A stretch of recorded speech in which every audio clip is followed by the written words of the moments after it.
I think it's time to start. I think it's time to start. I think it's 2 o'clock. Unfortunately, we have not got enough members should be quorum. So we're in quorum at the moment. Quorum is 10. Quorum is 10. And we've only got 7. But we've only got 7. But if another 3 who we're hoping will turn up, then do turn up. Then we go back again. Quorum any things that we have to miss off the agenda. Not being in quorum, we can go back to. Is that fine? Is that fine? The other thing I would, we are in the purge. So I think, best behaviour. You've been very good at. You've been very good at. Very impressive. But we need to be even more careful. Even more careful. You want to add to that? No, that's fine. But no, that's thanks very much. We are going to continue. We are going to continue live streaming as the live stream has already been set up, and we think it's useful to see that there's that activity happening.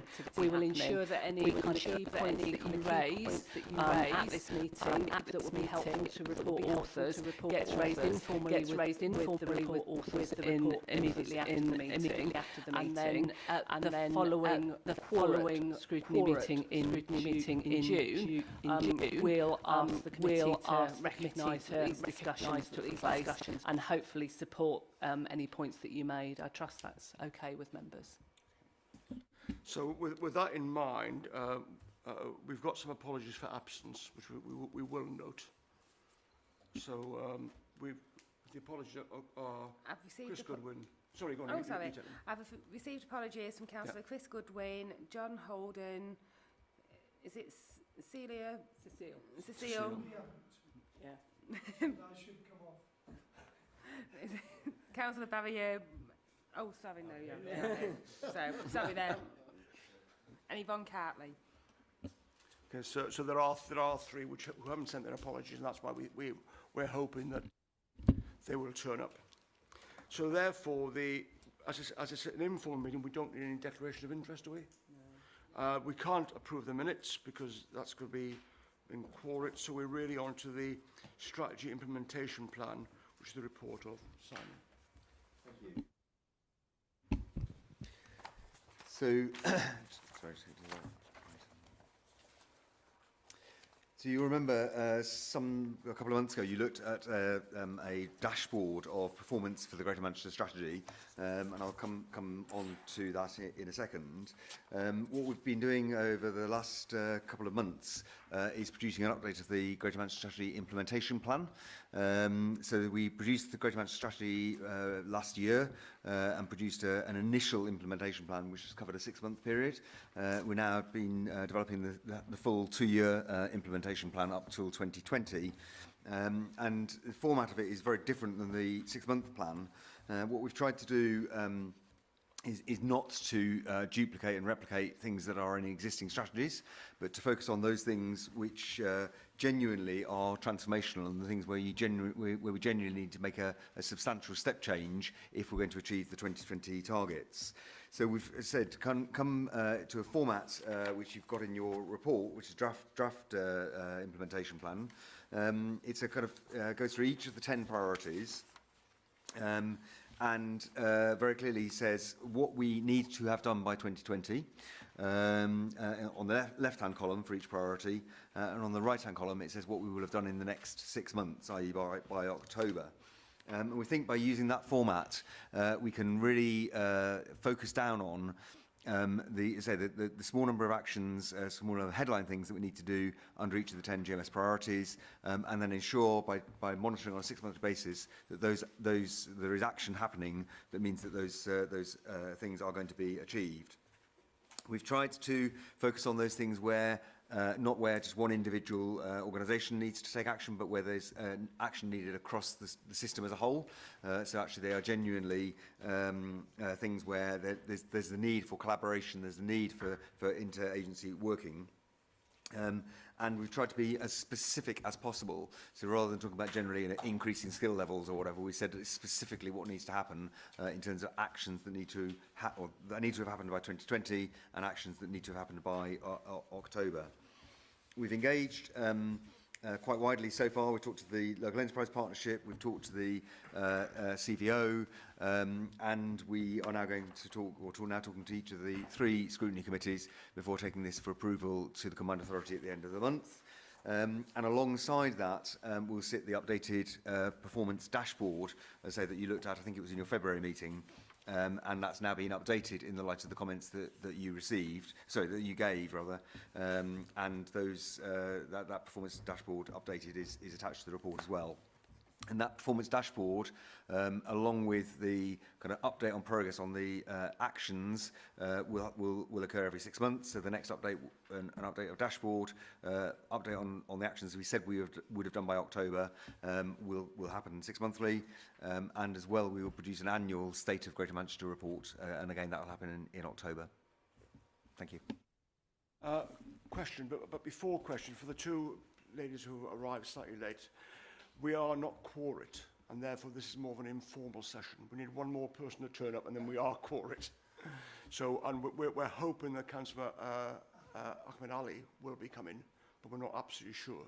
So, and because of that, we've skipped certain items on the agenda that we can't cover, like the minutes. So, so this is an informal session, but we will take questions and put them down as a note rather than as minutes, and to be passed on to the appropriate officers. So questions, please. Thank you, Chair. So I'm interested in the section, actually, of the Town Centre Challenge, which is described as part of the GMCA work to boost the economy in the 10 boroughs. I know it's not a funding stream, and rather it seeks to attract investment and contributions. Is there anything you can say about, with us having this thriving digital and technical sector now in Greater Manchester, are they being attracted to and engaged? Is that the plan, that where you can, are you going to have those companies, organisations and groups involved in the Town Centre Challenge? And has there at all, to anybody's knowledge, been any interest in maybe using technology in terms of, say, an app for a town centre? I mean, I've been thinking about this, whether, because what I've read is that, of course, we're being asked to accept that the town centres are not really going to be carrying on as they were historically, and that the public might want to come to terms with that there isn't as much retail desire. And it seems like one of the solutions seems to be around housing, having more people live in the town centres. But then I just thought about this app idea, because people feel a bit negative about their town centres. They can, some of the town centres, not all of them. And I thought, would it be one of the answers? I'm not the best on technology, by the way, and digital. But would an app be a good answer? Because could an app not start to show people, okay, I mean, obvious things are business and retail, where you'd have a look at an app and it would tell you which pubs are showing the football and who's got the latest Northwest or Manchester brewed beer, that type of thing. But things like the third sector that are more involved now, what time the walking group starts in the local park. I mean, I just thought that might be good. And actually, I'm not that good at digital and technical, and if I've thought of that, I wonder if the digital and tech companies could think of even more exciting, obviously cost-effective systems like that might be a real boost and benefit to the Town Centre Challenge.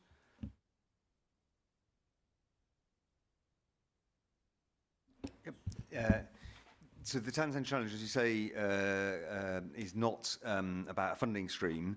It's very much about getting all of the players in a particular place to come together to look at what more can be done to develop and change the economy of individual town centres. And therefore, certainly the meetings that have been held to date have involved that wide range of players, local businesses, the public sector, the health sector, for example, and even people like Network Rail, where there are kind of rail assets. And it's to look at how you can think differently about a particular town and what is right for that particular locality. So it is very much a bottom-up approach rather than something that is being driven from... we're coordinating it, but it's very much about what works in each local place, and what works in one place won't work in another. But I think some of your ideas are very interesting. And as I say, certainly the we have encouraged businesses to come along to the Town Centre Challenge meetings to think about what more can be done from a business perspective to promote their town and development in the town centre. Could I follow that up with, I hope, a non-two-party political question? But it is on the town centres, and I thought it was a very good idea that came out of the mayor, based on Lee, if one's honest, I think. And I already picked, you know, Stalybridge and Farnworth and different towns I thought might be appropriate. But I thought it's up to those people in those areas to decide which one they think is appropriate in those areas. Now, we picked a town, and I say I'll try not to be too political. As opposition member, I didn't know anything about how they picked it, who picked it. I certainly know the public weren't involved, or the press, because the first I heard of it, it was a particular town. It wasn't my choice, and my choice was Ratcliffe, and it's not Ratcliffe. But I'm just wondering, I thought my simple question is, could we have a list to see which, if it's in here, I apologise, but I can't find it, a list of which towns have been chosen by the councils in those towns, and if possible, any reasons why or why they've gone. And I have been told, oh, Ratcliffe will be next, you know what I mean, because it'll move on. But I won't go into a detailed discussion of why and why not. That's more for my own area, and I certainly wouldn't interfere in whether you picked Farnworth or where you picked in other towns. But I think it'd be interesting for us to have knowledge of which towns were chosen and why. I can certainly answer the first half of that question by providing you a list of the towns that have been chosen. Obviously, we were not involved in the local decisions as to no. We weren't involved in those local decisions as to which areas were chosen. So I can't provide the information of why, but I can certainly provide you with a list of the town centres. And you're absolutely right. This is when the mayor launched this, it was very much about saying, actually, by putting particular focus and thinking about towns in different ways and getting a different range of players around the table, can we achieve different outcomes? And if that works, then absolutely moving on to other towns within Greater Manchester as well. So it's not that there's one town per district and that's it. It's very much about, actually, we've got an initial range of towns that we're working with, and once we've had some success about getting those plans, and it's about getting them to the tipping point where development starts to happen and that sort of thing. And once that's happened, we'll move on to onto other towns, as I say, but only working on one town per district at any one point in time. Can I say a point of personal exclamation is it is recorded. I always forget I'm being recorded. I'm not a councillor in Ratcliffe. Thank you. Mark? Yeah, thanks, Chair. A couple of points. Firstly, just on Roy's point, I think the wider issue is that the process of selecting which towns in all of our boroughs, in all of our communities, were picked, I think let's say, is not crystal clear. The process isn't crystal clear. And I think if the exercise is to be repeated, and I speak as someone who supports the Town Centre Challenge, I think it's a good idea.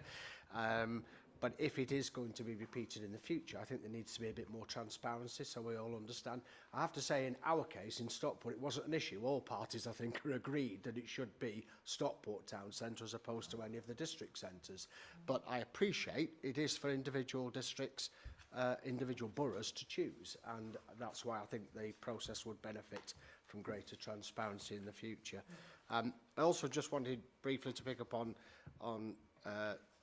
Sue's point, because I think equally I'm no IT expert to advise on that, but I thought your idea about the app was a good one, and there may be something in that, and I'd like to think at some level that could be pursued just to investigate if there is potential with that. I certainly agreed with the point about residential, and again, going back to what we've been debating recently in Stockport, we see that, I think it's fair to say, across the political spectrum as being a key part of the answer to regeneration of our town centre.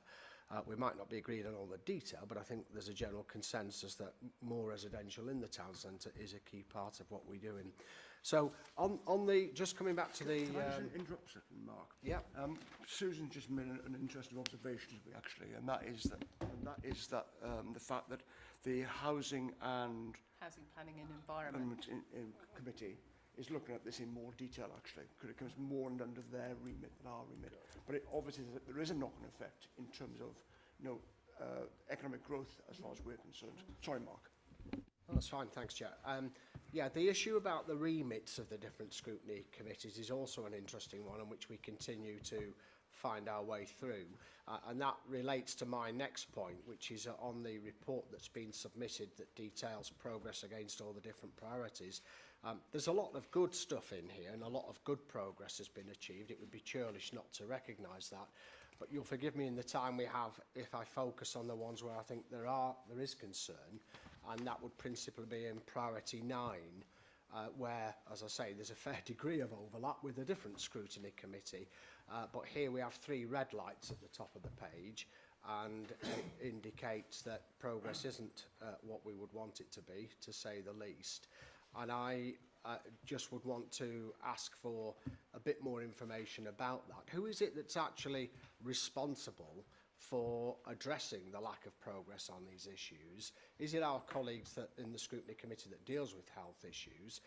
It's relevant to us as economy, business and skills, because obviously if our population is not, relatively speaking, in a healthy position, then clearly that has an impact on business, economy and skills. So I understand why it's here and in front of us. It makes for interesting reading.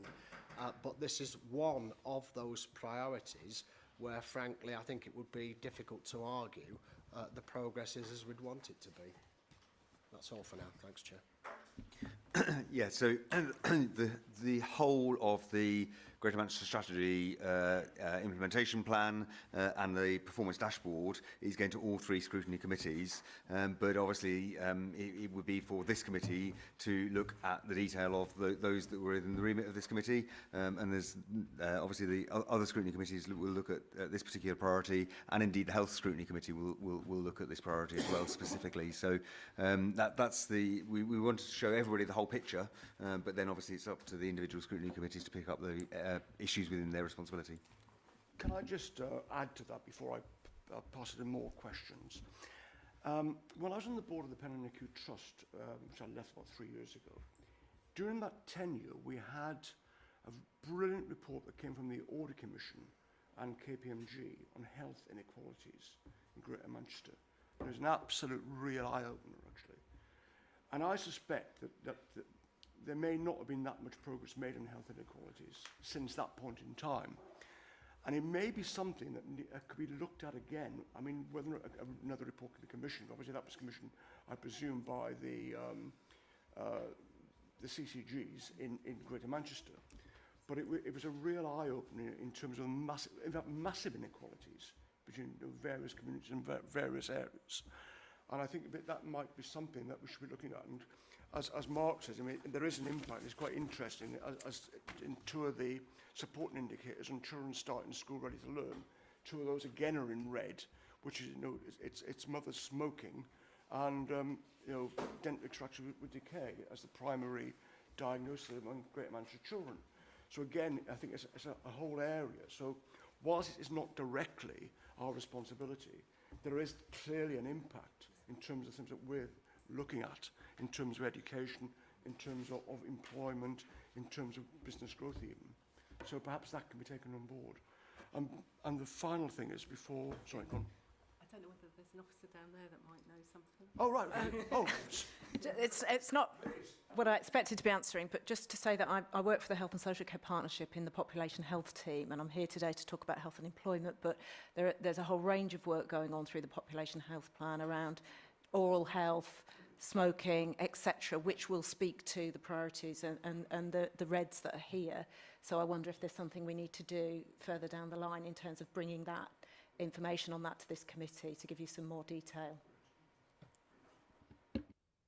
Before I go to the next question, which is Charles, we are now quorate, so we will go back to other things that we've actually missed. So many thanks for coming. May I just take the opportunity to apologise and perhaps share with you my predicament? And the predicament I was going to share with you privately, but since you've said there's an issue about quorum, what it is, because of the GMT summer time forwarding an hour, I go on Friday prayers, and hence the delay. So I had to go to the prayers, and I put the question, is there any flexibility? I mean, to kind of make 20 minutes or half an hour, perhaps 2:30 start. I'm just put that. It doesn't matter. I will attend, but it's just there's a slight delay in coming from Rusholme here. So I put that predicament to you, Chair. Thank you, and share it with my colleagues. Thank you for that. To be fair, you did mention this when we actually first set up these committees, but I think it was already in tablet, so we will take it on board for next year. Right. Yeah, when you look at the dashboard and it highlights across the conurbation highs and lows in different authorities, have we any examples of how we can look at this and say this is why we targeted in what we did? So it could be pilot schemes, it could be some extra fundings, there's a few later in the paper. So I'm just wondering, it probably does happen, but it's not obvious to see where there's a link between what we've found out and how we've specifically addressed them. So I think I'm trying to answer that in a number of different ways. The whole GMS is very much set up around achieving particular targets by 2020, which obviously are included within the Greater Manchester Strategy and repeated here within the implementation plan. The dashboard is very much about looking at the issues that we've got in GM as a whole, and also in particular parts of Greater Manchester, and the annual report will obviously go into more detail district by district. What we try to then do through the implementation plan is actually design activity that we think needs to happen in order to close that gap or to meet those targets. Most, if not all, of our activities have very clear evaluation plans around them, so they will have been designed to achieve particular issues and particular targets. Designed because there is a particular need in a particular area, or designed to focus on particular groups or populations within Greater Manchester. So we'll set them up to focus on those things, and then we will evaluate their performance as that particular initiative moves through, and then produce evaluation reports. And Working Well is a really good example, actually, where we have really rigorous and robust evaluation work going on. There isn't a kind of single report where I can point you to which says, we had that problem, we did this, and that's the outcome in one place. But each of the initiatives that we run will have evaluative reports that effectively do that kind of thing. That I can look at things slightly differently with that in mind. I've not got the entire knowledge like some of the officers have. Thanks. Kate and then Elise. Hope this is not too late to raise this, really, because I'm going to query one of your targets and supporting indicators. On priority 2, you've got as one of the targets, you use the attainment 8 score, but on the supporting indicator, you use the progress 8 score. Now, it's attainment 8, I don't think is particularly helpful because it doesn't compare like with like. I don't understand why you don't use the progress 8 score as a target, because that recognises the children's starting points, because attainment 8 is a changing field, whereas progress 8, you know where you're starting from. So I hope that's not too specific. Not at all. That's helpful. I'll have a look at that, and we'll look to see whether it's sensible to include that, and we'll feed back to either as to that we've included it or the reasons why we couldn't include it. So I'll have a look at that. Elise. Thanks, Chair. I have a couple of comments and a few questions. Generally, with this, I actually quite like it. It's very broad, and the dashboard helps break down those really broad targets that we've set. I like it. I like the red, yellow, green. There's an awful lot of information, so whichever way you do it, I think it's always going to be really difficult to get really clear information, but I think this is really good, and I found that relatively straightforward to read. So with that in mind, I have a couple of questions. One's quite specific. In here, somewhere, we talk about scoping. We're going to scope this and then we're going to scope that. And I wanted to know, it's actually in the report, not in this section, but in the main report, we talked about scoping stuff. Now, I don't know what, well, of course I know what scoping means, but I don't actually know what you mean when you write it, or what it means in this report. So does that mean identify, which I, going on a gut instinct, is what it actually means, or does it have another meaning? How do we know that we're going to have successfully scoped it out, if you see what I mean? So that's my first quite sticky question. But then I want to talk about, pick up on what was said about the town centre and about moving to housing. If we increase housing within town centres on land that was predominantly used for employment, then where is the, where does it fall in here? How are we measuring our ability to continue to deliver employment areas, and what impact that has on jobs, on people's ability to find jobs? Because where there was once a retailer employing however many people, that retailer's no longer there. We have some lovely flats, but we don't have those jobs. So where do we measure that? And then it was also in priority 3 about apprenticeships. So with that, say we had a large retailer in the town centre, it offered so many jobs, some of those would have been apprenticeships. Presumably they may, if they were a very large retailer, have apprenticeships at different levels. How are we measuring the quality of the apprenticeships, who they're employing, and if that area, that retailer, say, goes, or that employer goes, and we've replaced it with housing, what happens to those jobs, but what happens to those apprenticeships? I know in Stockport we have a retailer in the town centre who's still there, and actually it feeds into ensuring that we have people of all working ages and all abilities accessing where they can, having work. If that employer was no longer there, how do we measure that movement, if you see what I mean? I hope that makes sense. Thank you.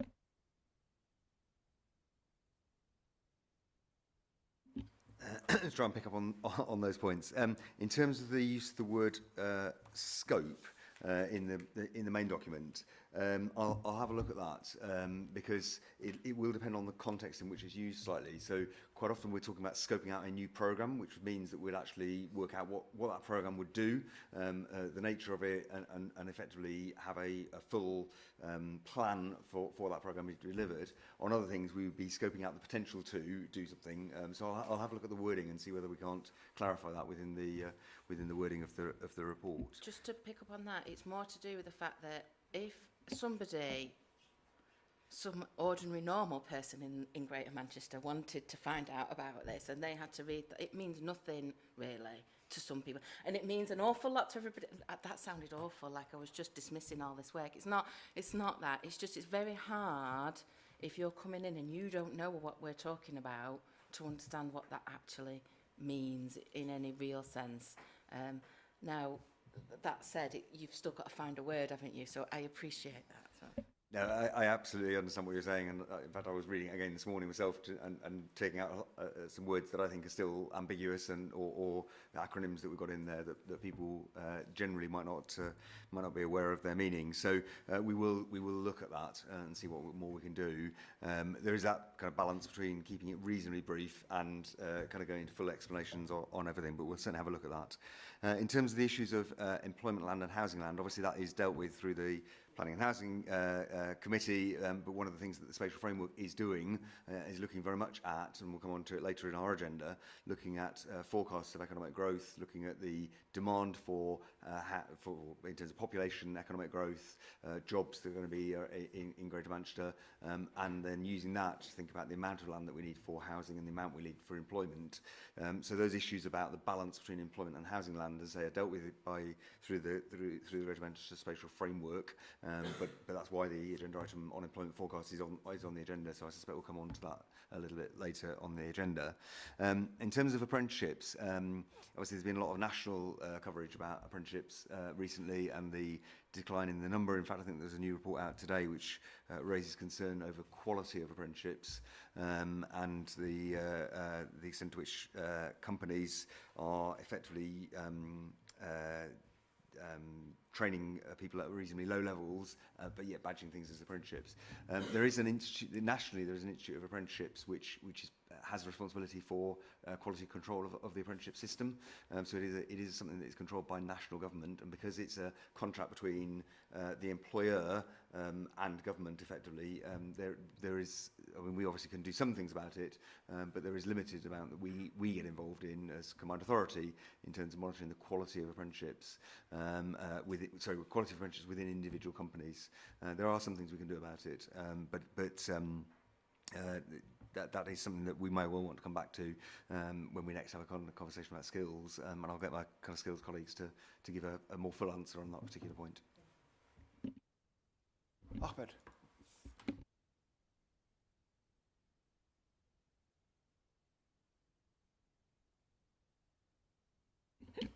I said very ambitious, and I especially welcome, because you've taken one of my personal catchphrases, which is the best place in the world, grow up and grow old, and I usually refer to Russia. So congratulations, whoever's done the catchphrase, it's very good. Right, in terms of integrated transport,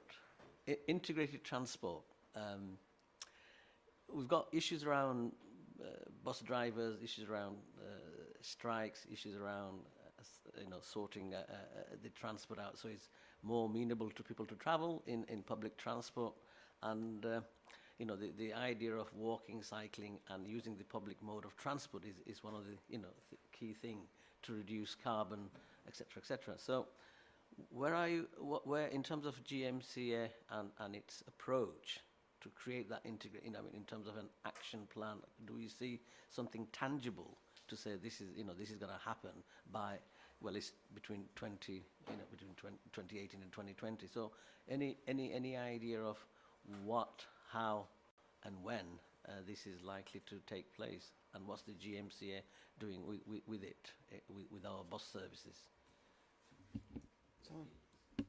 Greater Transport, yeah, GMF.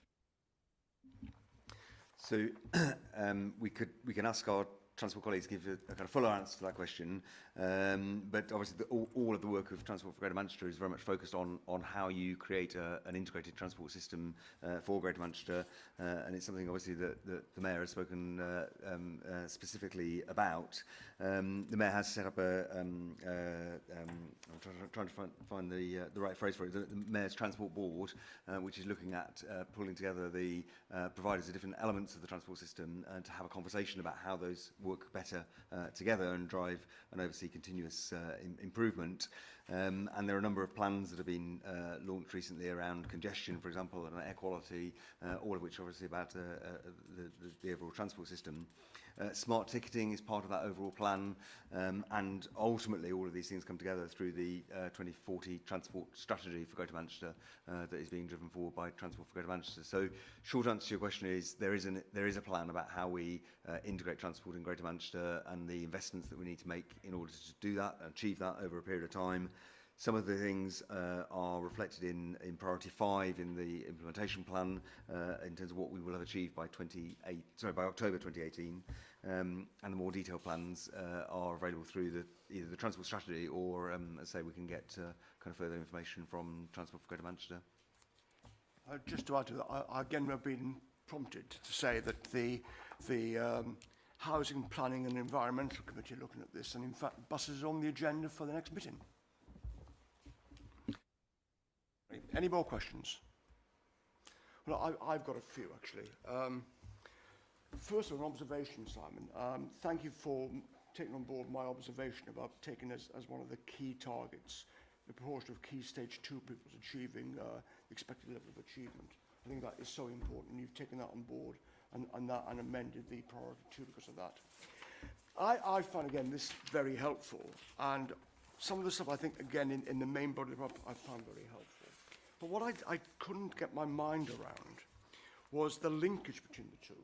So what I did, I had to just go at priority one, and on priority one, in the actual updated plan, and you look to the various ambitions, and there's one in there at the bottom which says support all early years provided to be good or outstanding, and that is actually one of the priorities which is in green on the dashboard.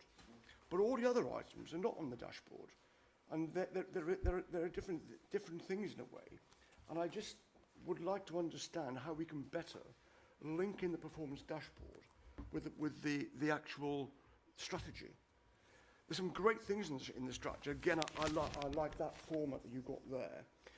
And I guess that at the moment, right, you put down there what's about October 2018. Presumably in due course that'll be mapped out in half years to show what you will do to achieve up to 2020. And then of course you can rate that in terms of performance. So could you just, I mean, have I got the wrong end of the stick, or are the two things completely separate, or should there be some sort of tie-in together?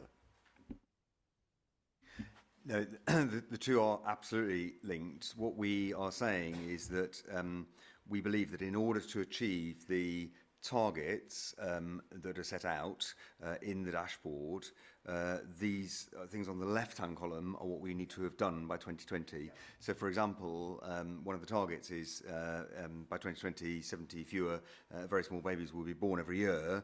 And one of the things that we believe we need to do in order to achieve that is to develop and roll out a consistently high-quality antenatal care package. So the consistent antenatal care package is in the GMS. It's something we need to have done by 2020. And that will link to, so we've effectively gone through and assessed all of these targets and said, what are all the actions that need to be taken over the next 2 years in order, in our judgment, for these targets to be met. The reason, and then we said, well, if we're going to have rolled out an antenatal care package by 2020, actually by October 18, we need to have reviewed and identified the existing evidence base around antenatal care. So that's the way it works. So target leads to what are the transformational things that will need to be done in order to achieve those targets, and then what progress do we need to have made in the next 6 months. The final point to say is obviously the supporting indicators are to give more of a kind of flavour behind those headline targets. So absolutely the two documents link together, but you won't necessarily be able to see for every target an action here, because we're taking those targets as a whole and saying, in our judgment, what are the transformational things that need to happen, i.e. the significant change in order for those targets to be achieved. That's very helpful. And the next question that I had, and it's maybe me and just the wording, but in the main body of the report, on page 22 of the report, on the implementation plan, the consultation draft, it says there's a huge amount of activity underway across Greater Manchester. I agree with that. To support the achievement of the ambitions set out in the Greater Manchester Strategy, and the ambitions are great. I mean, we know that's what we want to do. My only concern would be is, as there's so much going on, are things being done in sufficient depth, or and have you got sufficient resources to actually deliver what you want to deliver? The answer to the second question is always no. But seriously, what we've tried to say, as it says in the report, what we've tried to do is not to list absolutely everything that's going on. If you think about this, is not about the combined authority. This is about the totality of the public sector, the voluntary sector, and the private sector all coming together behind single ambitions. So we've deliberately said, actually, the vast majority of the work that we need to do and the work that needs to be done by kind of one particular organisation or one set of organisations is captured within our overall strategies, be that the cultural strategy or digital strategy or whatever it is. So there's a huge amount of detail in there, and what we said is we're not going to repeat all of that in the implementation plan because it would become an incredibly long document.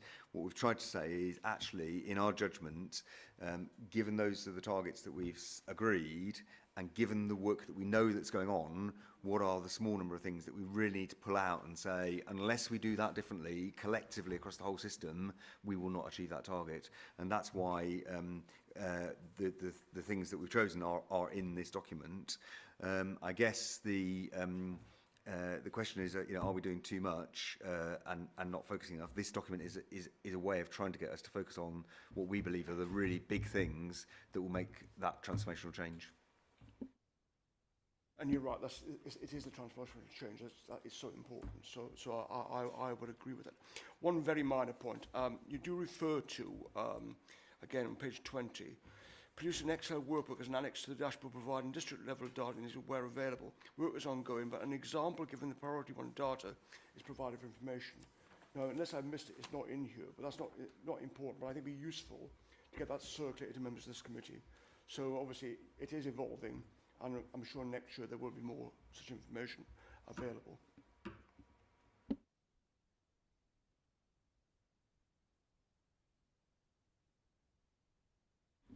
Ahmed first and then Roy. Sorry to interject. I think you covered comprehensive in terms of resources. I mean, the thing is, do more for less is a mantra, and in terms of transformation, you need to, at some point, you'll see, to carry out this transformational work, you'll need resources. Without resources, you'll find casualties are there. So do more for less is something which, I'm sorry to be, it's not a political mantra, but that's the sort of kind of thing coming up, in terms of political aspiration, and you need the resource to actually embed into the services that you want to do. Without resources, you can't. Integrated social care, integrated transport, these requires resources. I think the point I would make is one of the reasons that we want to produce a dashboard every 6 months and an update every 6 months is that will then enable us to see whether the actions that we believe are needed to be truly transformational, whether they are on track and whether they are being delivered, and indeed are we seeing the change in the targets and indicators that we know we need in order to achieve the 2020 date. And as we go through this, if those things are not moving in the right direction, then that then gives us the opportunity through coming back to this committee and to the combined authority to say, actually, how do we shift resources to where we aren't making the progress that we need to, or do things differently. So part of the reason for producing this kind of comprehensive performance management system is so that we can look at whether we are deploying resources appropriately or indeed whether we need more resources. And right. I apologise for not homing in on every issue because it's so much and so detailed. But the Chairman's drawn my attention to designing a new package of support for early years providers. I think one of the biggest things we've found now, town, is where they have early schooling, talking about 2, 3, 4, they do better when they enter the primary school. I mean, it's a simple point, but among many points one could make. And I have a connection with a nursery school in a very deprived area which is rated outstanding. And so, drawing my attention to it, my only question at the moment is this package of support going to be ready within 6 months, allowing for summer holidays and PERDA and everything else? And who is involved in helping with this? Because I don't think the head teacher of this school, I'm not pushing her, she hadn't asked me about it because I didn't draw it to her attention, but would somebody from each authority be involved? People who are providing very good high standard preschool education in tough areas, and I put it absolutely Channel 4 documentary type area. Are those sort of people involved in this? It's just vague, and I say when one reads through these things, no one could criticise any of the ambitions, but you wonder about the detail on this one, and perhaps on others I haven't taken account of. Is it going to be ready within 6 months? How is it going to be distributed? And who's involved in preparing it? Somebody from each authority, for example. Simon. I'm afraid I don't have the details. No, okay. I'll come back to you, perhaps. Yeah. Thanks. I think that's all the questions. So we've obviously made our comments with regards to the implementation plan, the performance dashboard. And just to note that the 2-year implementation plan and the performance dashboard was sent to the GMCA board meeting in April for formal approval. So the next thing we've got on the agenda is working well the early help pilot, and this is the report of Teresa Grant, but unfortunately Teresa cannot attend. The report has been presented by Anne Finlay and Jenny Osborne.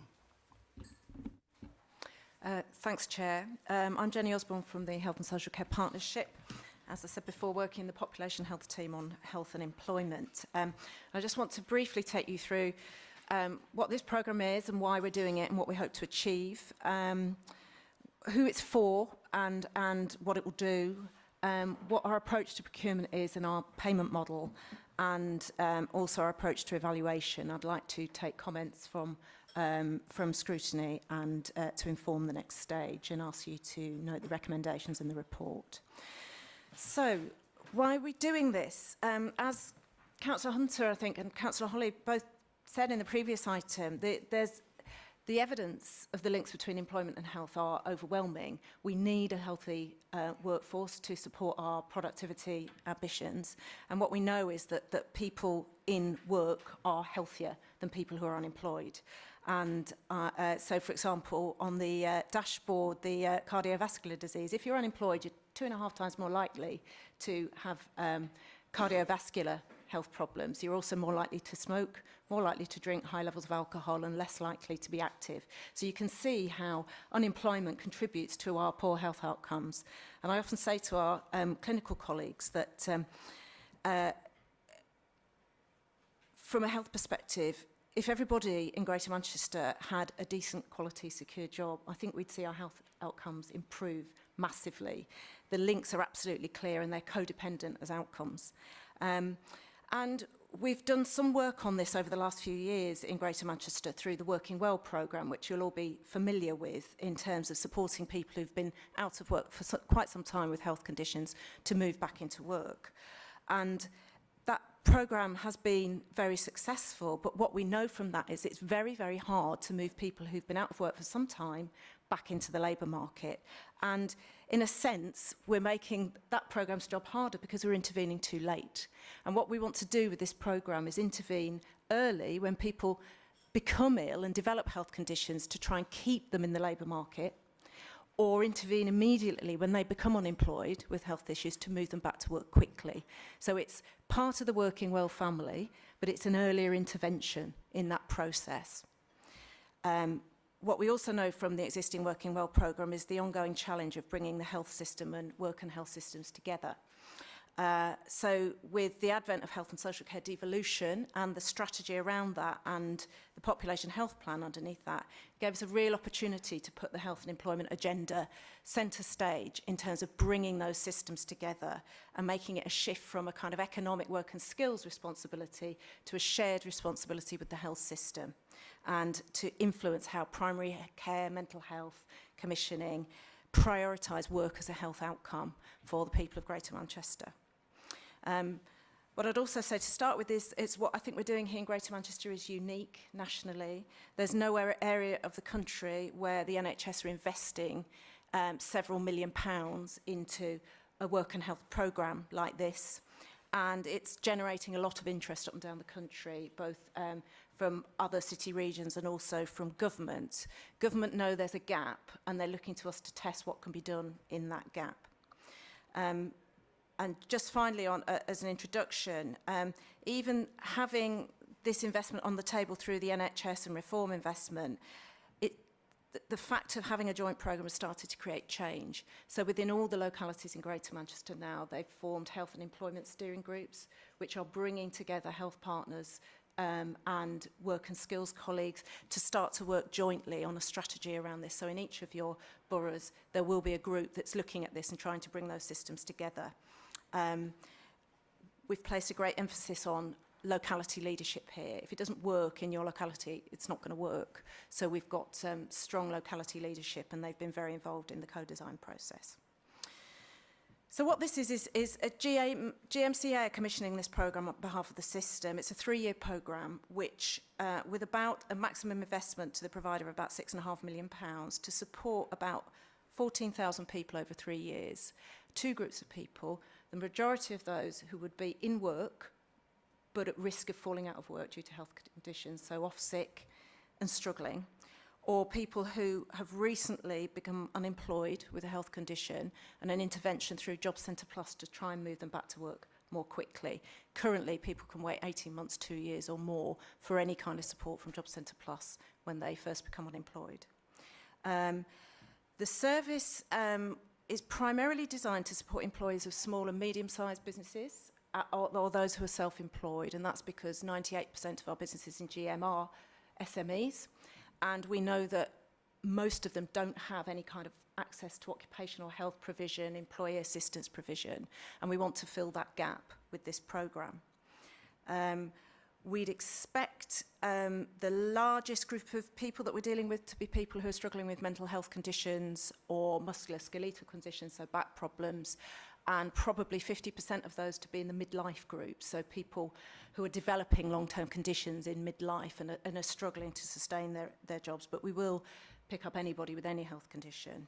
And the programme's voluntary. There's no requirement to take part. So we're working with GPs in a kind of a patch in each of the localities in Greater Manchester, so a cluster of practices with about 6 or 8 practices who will, at the point of issuing fit notes or sick notes to their patients, refer them into this service. And we intend now to offer the service to all Job Centre Plus offices in Greater Manchester to make referrals in. What will this service do? It will offer a full assessment of somebody's needs, including their health needs, their social needs, and offer them a kind of holistic package of support. So that might be support to manage their health condition, or it might be rapid access to health support, so physio services or mental health services, occupational health advice, but it might also be advice on HR and employment issues. Quite often people are off sick because their employers' practices are causing them to be ill, and it will broker a solution with the employer in those areas. We also think that from the evidence, about 25% of people who might come into the service are probably in the wrong job, which quite often happens when you've been skilled and trained in a certain industry, and actually you get to a point in your life where you can't do that job anymore, but you don't know how to take those next steps. So it will offer careers advice, job brokerage, and options around retraining. And fundamentally, I think it will also offer psychosocial support. So quite often people struggle because they're in the middle of a relationship breakdown or they've got insecure housing, and that, you know, manifests itself in not being able to work. So we want the service working with localities to pick up those issues too. In terms of how we're commissioning this, we are going out to procurement, out to the market to procure a provider, combined authority led on behalf of partners through a full procurement process with a competitive dialogue. We debated long and hard about what the payment model should be and how we might incentivise the right outcomes. What we've concluded is that for both parts of the programme, we wouldn't at this stage take a payment by results model, i.e. pay per job outcome. And the reason for that is that this is a test and learn programme. No one has successfully delivered a programme of this kind before. The government has tried this nationally, and in their own words, it didn't work and it was fairly disastrous. So we don't actually know what works. So this is a test and learn space. And what we didn't want to do was to incentivise the provider to drive people back into their existing job as quickly as possible if that wasn't the right outcome for them. As I said, the outcome might be retraining, different job. So we didn't want that to be the only outcome we were driving. And we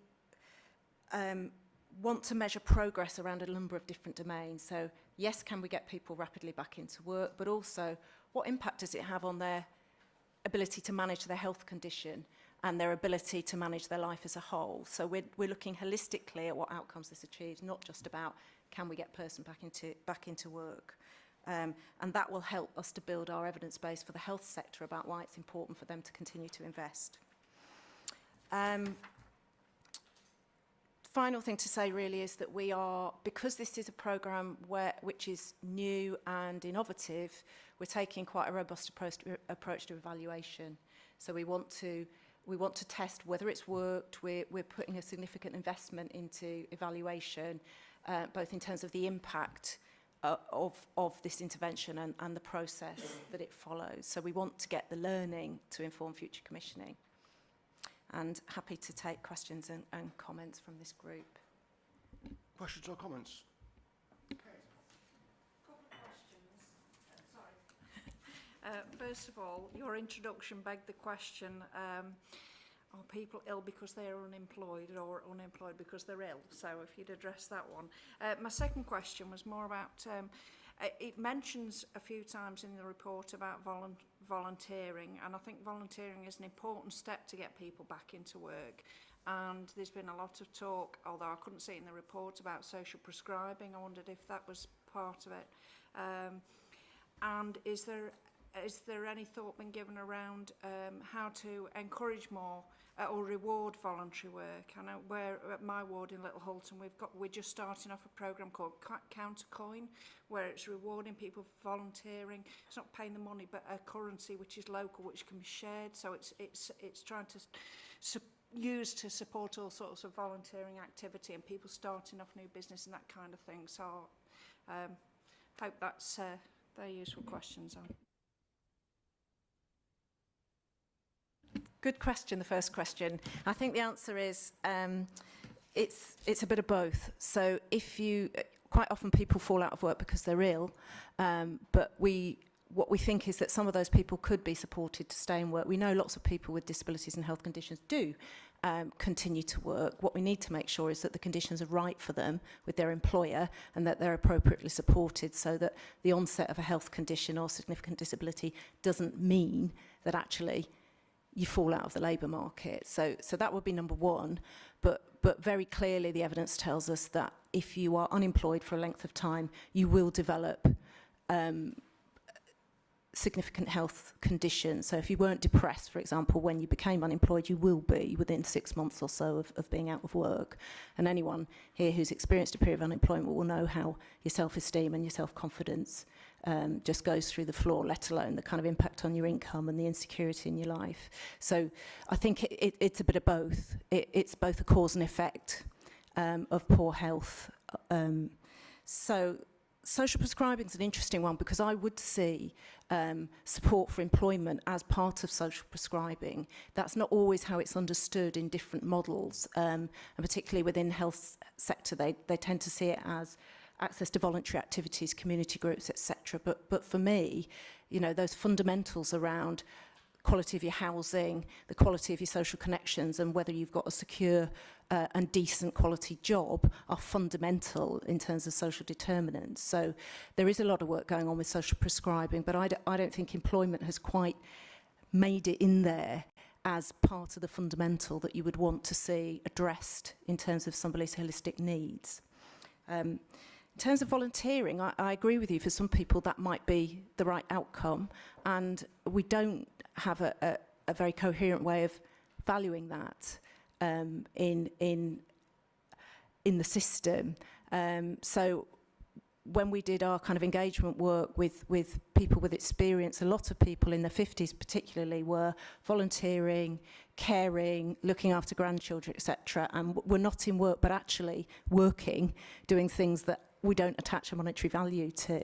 And I think there is a bigger question about how we value and give meaning to some of the work that's going on that's just not economically quantified, if you like. Don't have any answers about how we do that, but I recognise the importance of volunteering and how beneficial that can be to health, most certainly.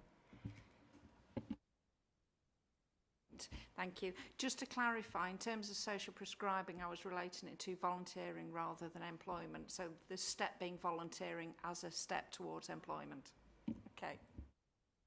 Ahmed. Yes, thank you. Very good report and very ambitious report and new territories you're exploring. 1 in 5 people in Britain, 1 in 4 people in Britain suffer some form of mental health, and you describe some of the areas of mental health. In terms of, just take me through, you've put a logic model there, you put a rationale and objective and kind of managing a project. Just take me through in terms of the way you plan to deliver. So if you put your objective, if it's to do with getting a cohort of people back to work, and they have similar kind of illnesses, perhaps anxiety, depression, etc. You know, just take me through, if you put them in that logic model, just take me through that process. And my other question is, in terms of looking at a project provider, you're going to be commissioning and you're having dialogue with them. So in terms of sampling their work before you commission, that piece of work to them. What stage are you at with that? Thank you.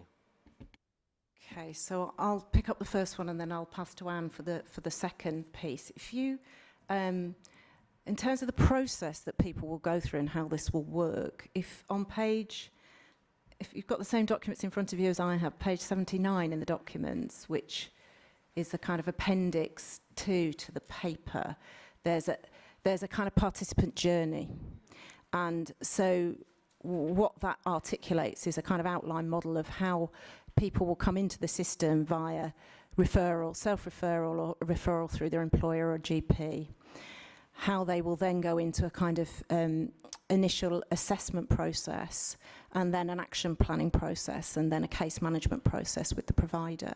So if through that assessment process somebody needs access to mental health treatments plus some support from a bereavement organisation or whatever it is, we would expect the provider to provide rapid access to those services and connect people into those services, or deliver those services depending on what they offer in their model, in order to make a plan around how that person will get back to work quickly or will take the right decisions for them. So it's a kind of case managed service.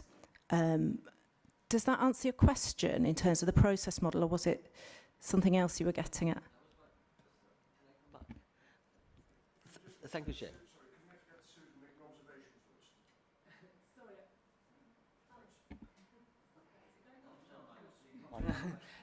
Sorry, it appears that we've got a diagram that's missing from the paper pack, which is the actual participant journey. So we will circulate that to members of the committee. Apologies, it's something that's gone wrong with printing.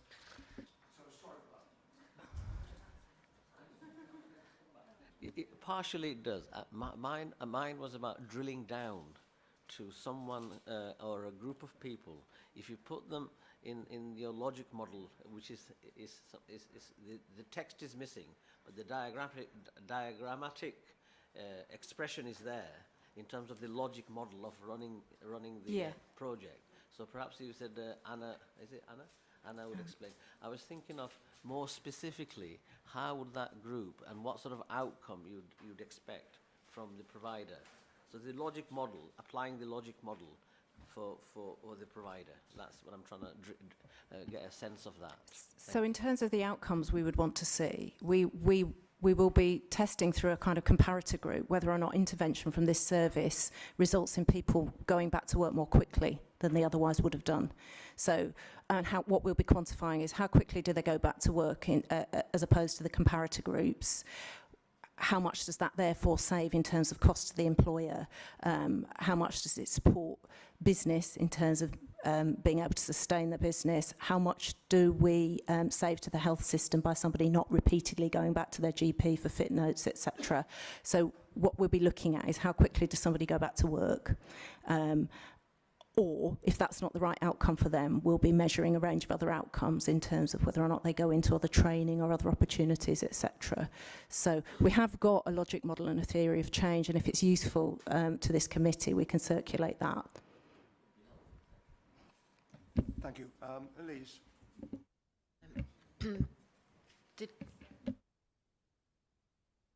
In terms of there was the second bit, wasn't there, in terms of the procurement. On the paper, under section 9, it'll just give you a bit of an idea of the timeline that we're working to. We're due to go out, in fact, next Friday for the SAQ, which was the Supplier Assessment Questionnaire. And at that point, we'll open the procurement to bids. We've done an awful lot of work in terms of market engagement. I think it was about 2.5 months ago, we held an event and we had 100 people turn up, 70 organisations. And we've since run a pretty thorough, we're calling it speed dating for just the fact we haven't got a better term for it. But in effect, we've got a number of key prime providers, because the size of the contract would mean there'll be a prime provider, and it's likely to be a number of supply chain providers under that service. So the prime providers have met, put their stall out, as have the smaller supply chain, to say we would like to be part and parcel of the delivery model, and we're able to offer X, Y, and Z. So they're working behind the scenes on that. We will get the SAQ out next week. It'll obviously be out for a month. And at that point, we will whittle down in terms of who will move forward into the initial submissions, and we'll work through a competitive dialogue process, which we did most recently, which you'll be aware with the Work and Health Programme, which was a massive big tender that we've just awarded in January. It was for £52 million, and it was a really successful approach to getting the best product possible in terms of having that dialogue with people, obviously understanding what they're bringing to the table for us to kind of obviously influence what's on the table, what we'd want to see at the end. So in terms of the product, it's kind of worked over in terms of submissions over about 2 to 3 months, and then we will award on the final submission, obviously, who's best to be appointed. And then there'll be a implementation period as well, because it's going to take a while to land a new programme, obviously, of this nature. So we have got an implementation period built in. So that's the kind of procurement timeline in terms of that, and there's a lot of kind of in-depth detail behind the scenes in terms of what's happening on that. Does that answer your question? Okay. Sorry, no, Elise. Thank you. I have a few questions, and they're not entirely related, so my apologies. Firstly, in here, when the report, it indicates that employers are going to be able to refer or access this, providing they've obviously agreed with their employee. How, and it's tailored to small and medium-sized businesses, how do all these small and medium-sized businesses, how are they going to find out about it? So that was my first question. And then I also wanted to talk about, this is this famous partnership working and place-based model work, isn't it, where actually everybody's going to work together from all these different agencies to deliver this superb outcome. One of these agencies, I know in Stockport we have lots of housing associations and Almo. They do an awful lot of work in terms of they're not just landlords, they're actually delivering a lot of extra support to ensure that their tenants can be the healthy, kind of happy, paying their rent kind of tenants, and a lot of work about, I don't know how else to put it really, but it's about actually ensuring that we have communities where people can live together, and they put an awful lot of work in around that. So it's are they going to, presumably, I'm assuming they're going to fit into this somewhere. So where do they fit in, and how does that work together? And then as a random kind of, I'm going to pick an illness, if you like, out of the hat. But with an ageing population and a retirement age that's going further and further down the line, we're having at that end, for want of a better group of people to talk about, other issues that maybe we wouldn't necessarily have had to deal with in a work environment before. And I'm getting at things like dementia and Alzheimer's. And if it's if you end up with dementia and you have that, and it starts quite early in your life, or you get it diagnosed really early in your life, you're potentially still working, and you might have actually quite a long time still left to work somehow, and your job might be particularly complicated, technical, you might be some engineer or whatever, or you might be in a very high-powered job, and then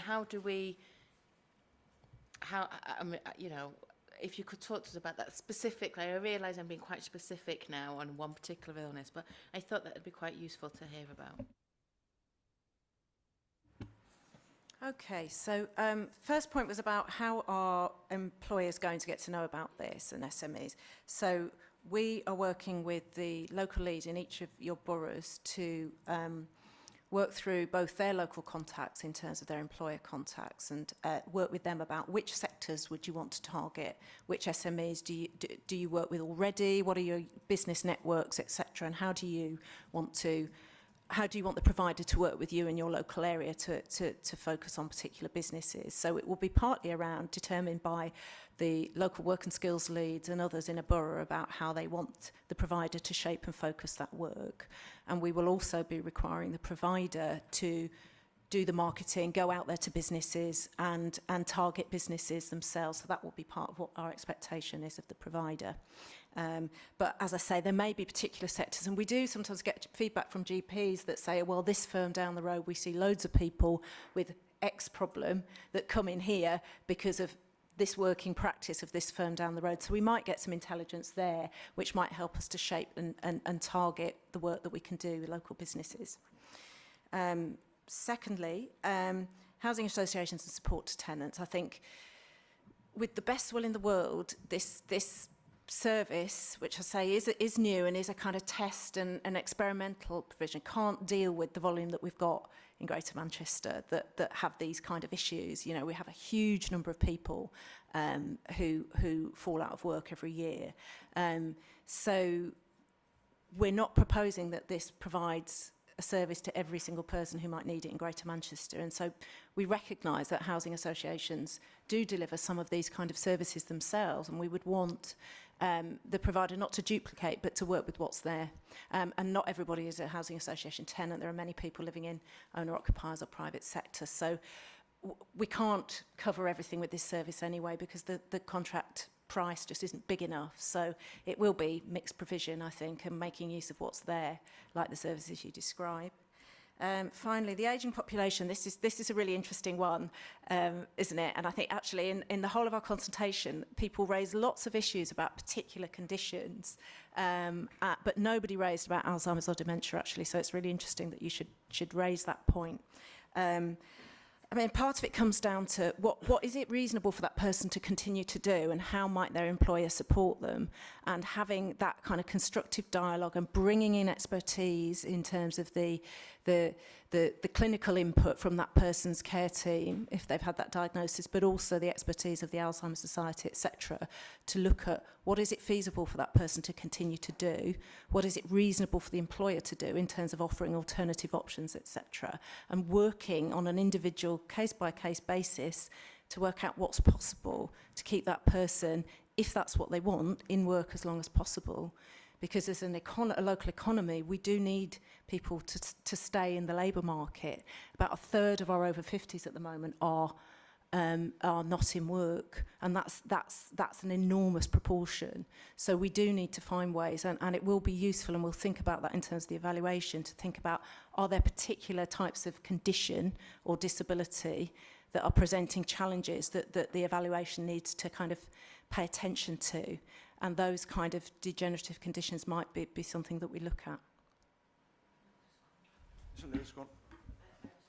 I just think with this ageing population, I'm really surprised when you said that nobody's come up with dementia and Alzheimer's. Actually, I'm quite blown away by that. But I think with an ageing population, actually, we need to be ahead of the curve. I think we're going to see more. I mean, no, not that I'm an expert or anything, but gut instinct is I can't see how if we're all getting older, we're all going to have that, to kind of have to think about that, and we're going to have something in place, and people don't know how to deal with it. It's hard enough with things that people kind of know, employers know about, oh well, I've got a bad back, or I've got my wrist hurts from repetitive strain injury, or whatever. There's certain things that people can kind of, they've seen before, right, well, we know the format, this is how we roll. Whereas dementia and having people in work, I think that's really we're going to see more and more of that, and we've not seen it in the past, and employers haven't had to deal with it. So potentially that's going to be a whole new thing. And I think with the other thing that I didn't mention before was when you talked about the over 50s. I know for a fact that when my mum had cancer and she left work, my kids were very little, and she said, you know what, I couldn't afford the childcare. She said, oh, well, I'll have them. And my mum does loads of work, but never went back to like paid employment, but I know that she picks up so much of my childcare that actually, and that's quantifiable. I know how much it cost me to send my kids into childcare, so actually I know how much she's worth, like in that sense, I could actually work that out if we needed to. So I think it's really, really interesting that you're including that, and I think it's really useful. Mark? Yeah, thanks, Chair. A couple of different points. Firstly, obviously we all are fully supportive of the Working Well programme. It's an important initiative, and it's a good report on it to tell us where we are with it. I know from past experience, not just since the combined authority was formed, because history didn't start at that point, but in the past through work with the old ADMA organisation, that sometimes when we launched initiatives like this across the Greater Manchester conurbation, there was not always a consistency of approach amongst all 10 boroughs. And obviously, I guess myself and Elise have a good idea what's going on in Stockport in response to this, and I guess we all do individually in our own boroughs, but there isn't anything in here that comments about that or quantifies it. So I guess I'm just looking in the first part of the question for some reassurance that progress is being made consistently and that all authorities have adopted the same, dare I say, enthusiastic approach to taking this important agenda forward. So that was the first part, Chair, and if I may just go on to the second part, it was on section 9 on page 69, the procurement and payment model. I know you touched on it in your introduction, and don't misunderstand me, I'm not advocating that we should have a payment by results mechanism, but I didn't quite understand your point about it not being compatible with test and learn principles, so I'd like you to say a little bit more about that and how we do quantify success if it's not payment by results. And who actually took that decision? I'm interested to know where that was decided. And the split of the costs, it says between £450 and £600 fee for each participant, but it then goes on to give us more information about how that fee is going to be split, 15% for delivery, 15% attachment, and the rest for outcome. Who decide? Is that nationally set down, or is that something the combined authorities decided? Is that a decision of the mayor? I have no axe to grind on this, but once again, you know, there's a report in front of us, and these things we're being told this without necessarily understanding where the decision-making power rests with that, and I think it would benefit all of us to understand that better for the future. Thanks, Chair. Can I just add to that? I was going to raise exactly the same point, actually, but and also, given, if you like, the nature of this sort of contract, if it doesn't work out, I mean, what break clauses would there be in the contract, or for how long would the contract be? Because the last thing you would want to have is a long-term contract where you haven't got the feasibility to cancel that contract for non-performance, whatever performance is. Because there's been some well-trailed sort of national issues in this area. And I did thought at the start you were very open in terms of the uncertainties around this type of contract. But you know, I think both of us are concerned about that we're not signing up for something that is going to cost us money in the long term without the right results.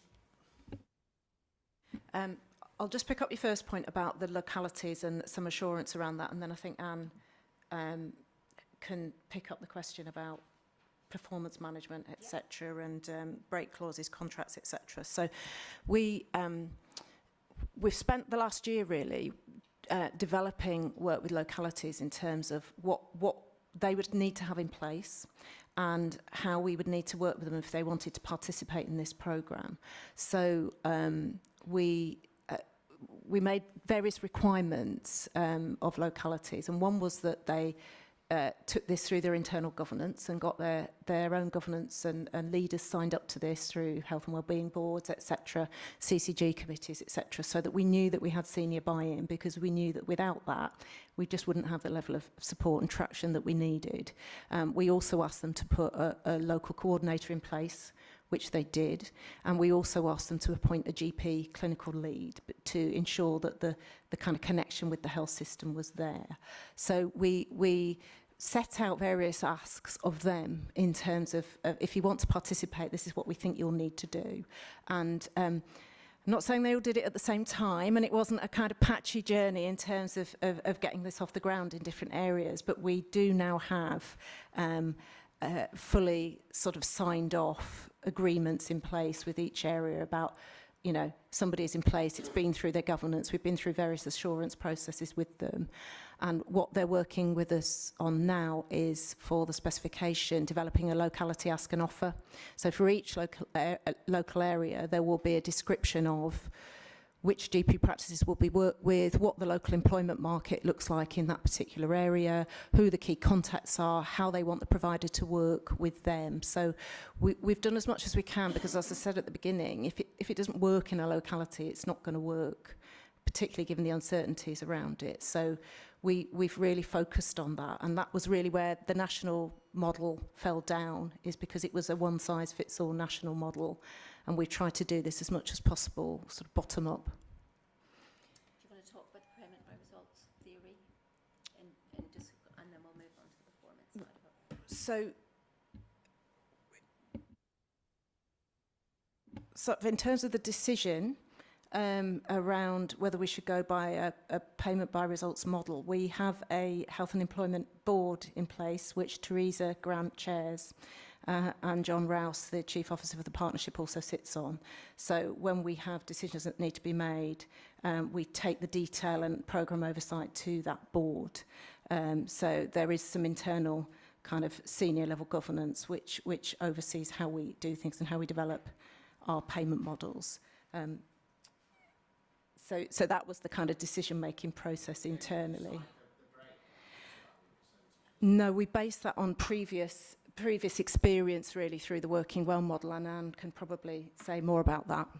Yeah, so in effect, the breakdowns that you see at the moment are indicative breakdowns. I think it's worth pointing that out. And what we'll do through the procurement process, like we've done with the Work and Health programme and various iterations of Working Well, is we will put the range on. So you'll see the range is £450 to £600. So we, as part of the bidding process, will ask providers to, in effect, see where they want to put more risk. Clearly, the ones that go for a higher tariff are taking less risk than some of the ones that will go for a lower tariff, but we want to know what the rationale behind that is and what they're working out is. We'll also ask them what their outcome levels will be against the key kind of outcomes that we want to see. So in effect, we do want to see a number of people, particularly from the long-term the short-term unemployed cohort from Job Centre Plus. We will want to see a number of those moving back into employment. Because this is an untested kind of area that we're in at the moment, we've got indicative numbers where we think it's going to be roughly around 25%. Truthfully, we don't know that for sure. What we will do is we'll go to the market and ask for that as part of the procurement process and competitive dialogue. We will not just take the first figure and the best figure, I suppose. We will want to understand the rationale from that based on the experience they have of similar projects or working in similar cohorts with GPs, etc. So an awful lot of the figures that you see, including the breakdown against the payment, the outcome fee, the delivery fee, etc., will be part and parcel of the competitive dialogue. So there will be indicative figures there, and we'll ask the market to make their final call on that. So in terms of kind of mitigating risk, so I kind of understand in terms of what you're saying, if you've moved away from payment by results. Payment by results is something that we've become very, very au fait with as part of Working Well. It's because we're very, very clear on the Working Well kind of outcome. It's very black and white. X amount of people back into work, X amount of people sustained in work at set time. With this programme, it's a little bit more nebulous in that obviously the large proportion of people are technically still employed. They may be off sick with fit notes, etc., but they're still in an employment contract. What's the outcome there? What we want to do, and Jenny alluded to it, and I think it's kind of key, kind of maybe describe it as best as I can at this stage, not being an evaluation expert. As part of the kind of model that we're going to go out for two procurements. There's the prime contract procurement, which will be starting next week, and then further down the line, May, June time, we'll also be going out with a evaluation partner contract as well. And that's sizable for evaluation, and as it should be with a test and learn, somewhere in the region of £500,000 worth of contract in terms of the evaluation. So it'll be there right at the get-go. And part of that evaluation strategy is to have a comparison group.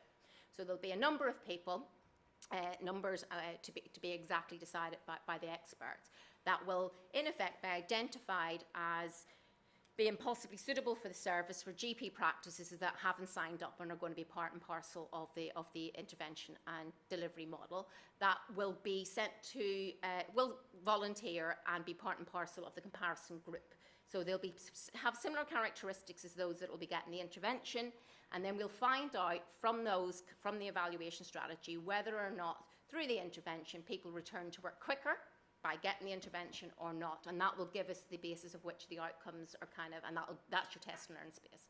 So the information that we get back from the provider is where we will be program managing them and project managing them throughout the entirety of the contract. It's very, very rigid in terms of what we plan to do, but their responses will be obviously agreed through the competitive dialogue, through the final tender, and at that point that's where we will ensure that anything they offer us will be rigorously kind of performance managed. So there's not going to be a case of we'll just wait and see what happens. We'll have that information before we award contract. The break clauses, well, in effect, it'll be like with any other contract, in that if the performance of the contract falls drastically south of where we want to go, and we've gone through all the performance management regime that we need to go through, and we feel as if actually by giving this contract another year would make absolutely no difference to where we're at, or we're not getting any referrals, or whatever it may be, the contract would potentially be let in a 2+1. So we would look to do that. But I think what we'd have anyway in our arsenal would be the ability to performance management. If they're not performing against what's been agreed, with performance management in the same way as any other contract, and that it would just, we would cease. Thanks for that reassurance. Oh yeah, it'll be rigorous. Yeah. I'm not arguing about the principles at all, because it's good, and I hope it works. This came to us at Health and Wellbeing Board in our town in November and again in March, and the dates seem to have slipped for procurement and for starting it. I can't remember whether it was Wellington or Churchill, you know, Duke of Marlborough, but there was a general who always went at the speed of the slowest. And so one quick question is, perhaps in the early days of GMC, we have to have trials where everybody has to be enthusiastic and involved. I just wonder, with a pilot, in inverted commas, whether it could have just been 3 authorities. I don't know which, you know. I don't know whether that's been something of a hold-up, getting some people on board with it, picking a health practice. Because if I work it out, it was going to be all started by November 18. That slipped to January, yeah, that's in print by Jenny Osborne. Sorry, but it was then, and then it's going to be 3 years a pilot at 1 practice in each town. And I'm not arguing with that, which one was picked. It's a good social demographic. Perhaps it's better to pick an area like that than a tough area. I sound like the town centres. I would have picked Hayward for Rochdale. I don't know who you picked, and you picked Hayward for this. So fair enough. But by the time you go on, it's going to be February 2022 before we're evaluating and then seeing if it's any good to go into other health practices like in my own area and so on. It seems quite a long time for what everybody seems to think is a good idea. I mean, this was approved at our Health Wellbeing Board without any arguments or questions, and yet we're not really going to be putting into most parts of our boroughs for quite a long time yet, if we're honest. It won't be February 2022, will it? It'll see me off, I think. So I hope you can look at the dates. And so to make it just a question, having commented, and I could go in detail of procurement and things like dates that we were originally given, do you think there's going to be any more slippage? Or is it all under control now? Is everybody on board and it's all going to happen as specified today? Thank you. I'll just come back on that and say that the reason for the slippage wasn't to do with localities, actually, because the reason for our slippage has been to do with the complex funding bids that have had to go in to pull in the resource. We've got 4 funding streams here, and our NHS funding, which is Transformation Fund, is a fairly complex and tortuous process, and took quite a long time to get through the system. But actually the delay was the government funding stream we're using, the Work and Health Unit funding stream, where they created a whole set of processes which I don't think we'd previously envisaged, and a 3-stage panel, and then clearance by ministers, etc., which ministers came back with questions this week and are kind of, I've responded today. So we have had delays built in by the processes to get funding in, which meant that we couldn't go to the CA to ask them formally to agree to procure it until the 29th of March. So not localities, this is to do with the process of getting the money in that's been the challenge. In terms of evaluation, we've had an evaluation specification drafted, and we will be doing interim evaluation through the programme. So we won't be waiting until February 22. And part of the reason for that is that if we find that this delivers benefit to the health system, we would be wanting them to think about their commissioning intentions in terms of early intervention and prevention. And that takes a year to work through in terms of the cycle. So we know that we need to be coming up with significant findings at least 12 months before the end of the programme. So sustainability is quite a big focus of this programme, and we certainly need to be getting results out there far beyond the end date for the programme. We have actually gone on for quite a long time on this subject. I mean, it's because it's so important, actually. Well-written report. It's excellent. Ahmed, you put your hand up for another question. If it's a short one, I'll allow it. If it's a long one, we will have to curtail the debate. It's a very short one. I just wanted to get a clarity leading from your interjection earlier on.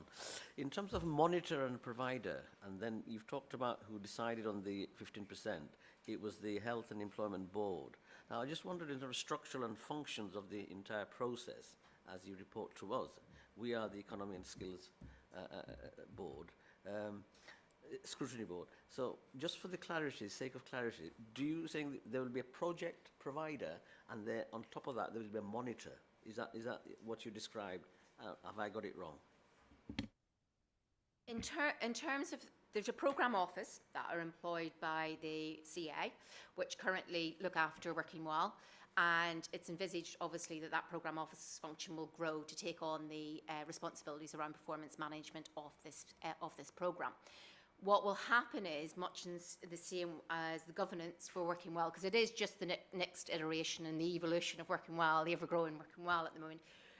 It will follow the same governance structure. So whilst there's an Health and Employment Board, which Teresa and John Rouse chair, the CA is accountable for the contract. The CA will be obviously letting the contract and all paperwork and performance management reports and updates in terms of where we are, in terms of evaluation, interim results will be fed through all the channels in terms of keeping you updated on where we're at with the programme and what interesting findings hopefully are coming through. So it's within the CA that the governance will sit for the programme.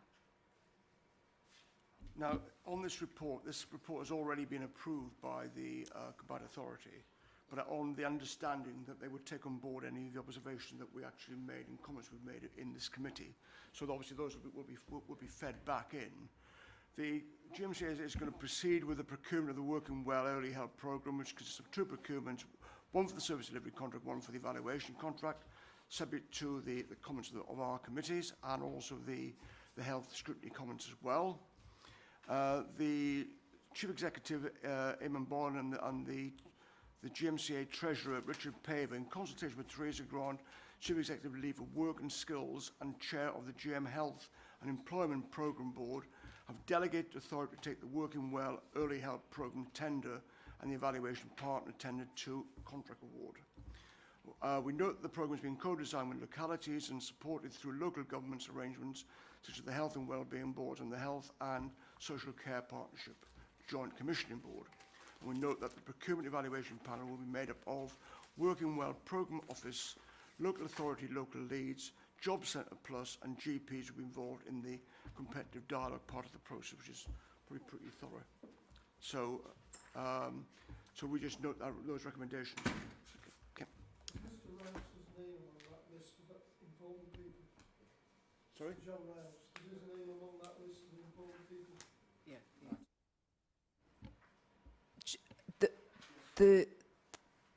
John Rouse sits on the Health and Employment Board, but because this contract is commissioned through the Combined Authority, that's why the Eamon Boylan and Richard Paver are named. So he's not involved? He is involved, and there is a line of governance up through the Population Health Board there, but because it's a CA contract, he can't legally be named in the paper. No, just to re-emphasise that point, the health has been completely involved, John's been completely involved, but it's a CA contract and therefore it has to be a CA decision-making process. So the next report is skills capital. Now, I am conscious of time, so when we get the questions, we need to obviously make sure they're very short and sharp and to the point. So Skills Capital, Simon. Yeah, this is a very quick report in many ways. It's an update report.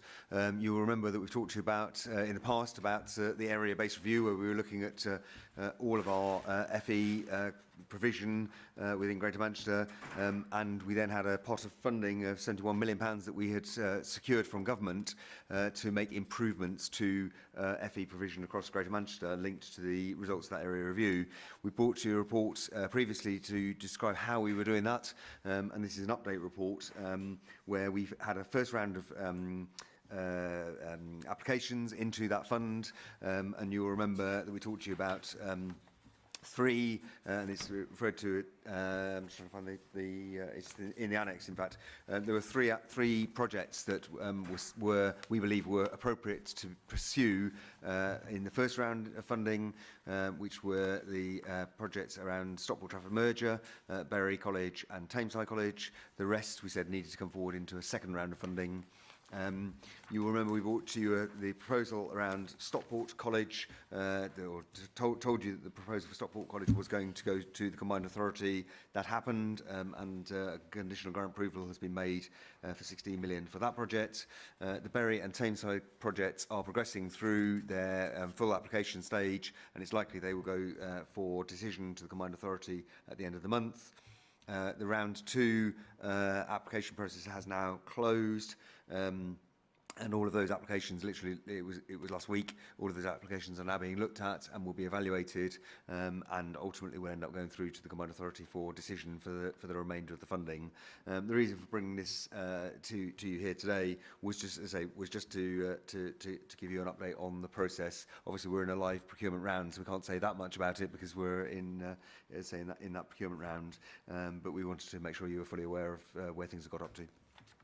Presumably, before this is finalised, we'll have a further opportunity to scrutinise this. In terms of the round 2 applications, yes. Yes. Yeah. Any questions or observations? Susan. Thank you, Chair. Skills and big finance to improve skills, massively important. I do recognise, thank you, you've just told us there's a live procurement round. Let me try, though, and ask. So I'm looking at the table on the landscape 2 sheets of paper. So, of course, we've got the 3 colleges in, if I call that round 1. Then there are 2 sets of applicants, if you like, that are split up. So you've got 9 then that are described as further developed to resubmit in round 2. So I looked at that and I thought that makes about 12 that looked like they had some quality in their applications. And then the 7, it says reject at round 1. But then in brackets it says can resubmit in round 2. That's 7 of them. But of all of them, that 7 represents about 55%. So are you able to tell me at all whether that 55%, that 7, was there a lack of quality in the application? Can you say any more about, is there anything in common with those 7 that were knocked back? I mean, because that will give me an idea as to whether there is, there are some issues about the quality of applications and, how the sector is gearing up to really address this agenda of skills. Thank you. Yeah, so just to explain, there were some bids. So the reasons for rejection were all individual. There wasn't a kind of common theme. Some of them we just didn't feel were fully developed enough. Some of them clearly needed further decisions to be made before they would be ready to come to us. And the difference was there were some projects that we felt were. They needed a little bit longer to be developed, but they were good projects and reasonably well developed, but needed a little bit more time, which were those in the further development submitted round 2. There are others which we just felt at this point in time, at the point in time when we made that decision, which was back in February, I think it was, that they at that point in time would not have got through that next milestone. Having said that, I know that a number of those have been further developed and have come back in as part of round 2. So we were never saying you can't. We were just saying there's further work to be done to get to that kind of quality threshold. I think what I would just say is that what we intend to do through round 2, because we expect that most of the money will be allocated through round 2 of the overall pot, that we will ensure that we have a good coverage of place and sector skills that are appropriate for the needs of the economy, looking at balancing supply and demand. So we're aiming to use the pot to create that infrastructure for skills across the conurbation that we need, and obviously that will form part of our appraisal in the round 2 process. Okay, Susan. Ahmed.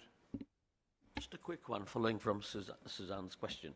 In terms of support for either any of the 7 colleges, I think could CA get involved with that? And I say particularly in Russia, there's a variant colleges there. It's the hub. It's almost like it's providing a number of districts, people coming to study there. So I just wonder whether CA can provide some form of support for a reapplication. Thanks. Yeah, we have, and obviously the round 2 is now closed, and we have been working in the last couple of months where obviously we're restricted in terms of what we can do because of the procurement process, but we have certainly had feedback meetings with all of the colleges who are unsuccessful to explain why they're unsuccessful and what they needed to do. The other thing that has happened is that I think we've seen two things happen before the submission of round 2 bids. One was that we've had a lot more focus by the colleges on economic need, and the second thing that's happened is there's been some significant working between individual local authorities and their college, and that's been particularly pleasing because that wasn't necessarily happening beforehand, but that work between the locality, the local area, and local authority, and the college has now happened extensively. So I haven't looked at the round 2 bids, so I'm saying this completely without basis from examining the bids, but we believe that the quality of the second round bids is going to be a lot higher than it was in the first round. Sorry, because of the slightly attenuated start of the meeting, could any councillors who have any declarations of interest, just in the interest of, if you submit the right form to us at the end of the meeting, that'd be greatly appreciated. Thanks. Whilst you say this, Zavarian College falls in Russia. I'm a councillor in Russia, so I'm not sure whether there is a conflict of interest. So I'll declare it openly now. I don't think there's any kind of pecuniary interest between myself and the Zavarian College. I'm not in their board either. Okay. That's fine, but we thought we would better be safer rather than anything else, actually. So, any more comments? So I think this report, then we're noting it, and we'll see obviously the outcome when you've gone through the procurement process before a final decision is made. Good. The next item on the agenda is the special framework and its impact on the employment, land and economic growth. And really, I mean, I think Simon will explain where we're up to on this, because the process is still going through, but I thought it might be useful for you to see, if you like, the current economic forecast, which will feed into this, but presumably there'll be an update on this next September time, when the next update comes through. So perhaps, Simon, you can phrase, if you like, what you want to say on this in that context.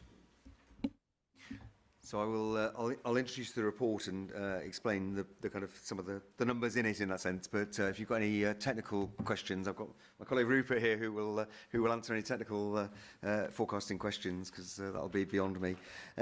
So just to kind of set the background. Obviously, we have always produced economic forecasts looking at what's likely to happen or what could happen in the economy of Greater Manchester over many years, and the work that's going on at the moment around the spatial framework is using those forecasts very substantially in terms of making sure there's an alignment between what the spatial framework is trying to do and where we think the economy is going. We in recent years have produced 2 sets of forecasts. One is a baseline forecast, as we describe it, which is what we think would happen in a kind of business as normal situation, and the second is an accelerated growth scenario. And that accelerated growth scenario is basically saying if the ambitions of the Northern Powerhouse were to come to pass, actually, what would accelerated growth in the north of England look like, and what would Greater Manchester's part of that be? And that was done. And that's based very clearly on work that was done through something called the Northern Powerhouse Independent Economic Review, which forecast or set out a forecast and a set of assumptions around how the north could change with the right investments. And we said, well, actually, if the north could change in that way, what would Greater Manchester's role in that be? And therefore we developed this accelerated growth scenario. What we've given you in the, and those forecasts are regularly updated, and so what we've given you in the key messages section in relation to gross value added, so that's the kind of the overall size of the economy, in terms of numbers of jobs and in terms of population and also in terms of productivity. We've given you what the baseline forecasts said, or latest baseline forecasts say. And so, for example, you'll see 1.7% growth in para 2.1, the first bullet point, 0.5% growth in jobs, population growth, 0.4% per annum, etc., etc. What we then go on in the second, on page 89, page 3 of this particular report, we then go on to give you exactly the same numbers, but for the accelerated growth scenario. What you will see is that the overall growth rates from the baseline scenario have some of them have declined. So the overall growth rate has declined slightly. The employment forecast is broadly where it was, and the population forecast has declined slightly in this latest iteration. All of those forecasts, and now looking at page 90 or page 4 of the individual report, but all of those forecasts are obviously based on the current assumptions, and we although we use Oxford Economics to do the forecasting work for us, we test that against other forecasting houses just to make sure that they're not wildly different from anybody else, and they broadly are all saying the same thing. Obviously, that is based on, or those forecasts are made without knowing the full impact of the decision of leaving the EU. What the forecasts are based on is assuming a smooth transition out of the economic union, and that there is some form of bespoke free trade agreement which allows us to maintain reasonably favourable terms. What we have done in the last few months, and it's publicly available, and I'm sure the committee's already had it, but if not, I can certainly make sure you do, is to actually look at the impacts if that were not to be the case. So should we have not have a smooth transition out of the EU, what would be the overall impacts on the economy of Greater Manchester? And those vary, and we've done a number of different scenarios based on our sector makeup, looking at either the kind of the smooth transition or kind of World Trade Organization terms, or a number of scenarios in between. And we've looked at what the scale might be. Both, or some work's been done at the northwest level, and we've then interpreted that at a Greater Manchester level.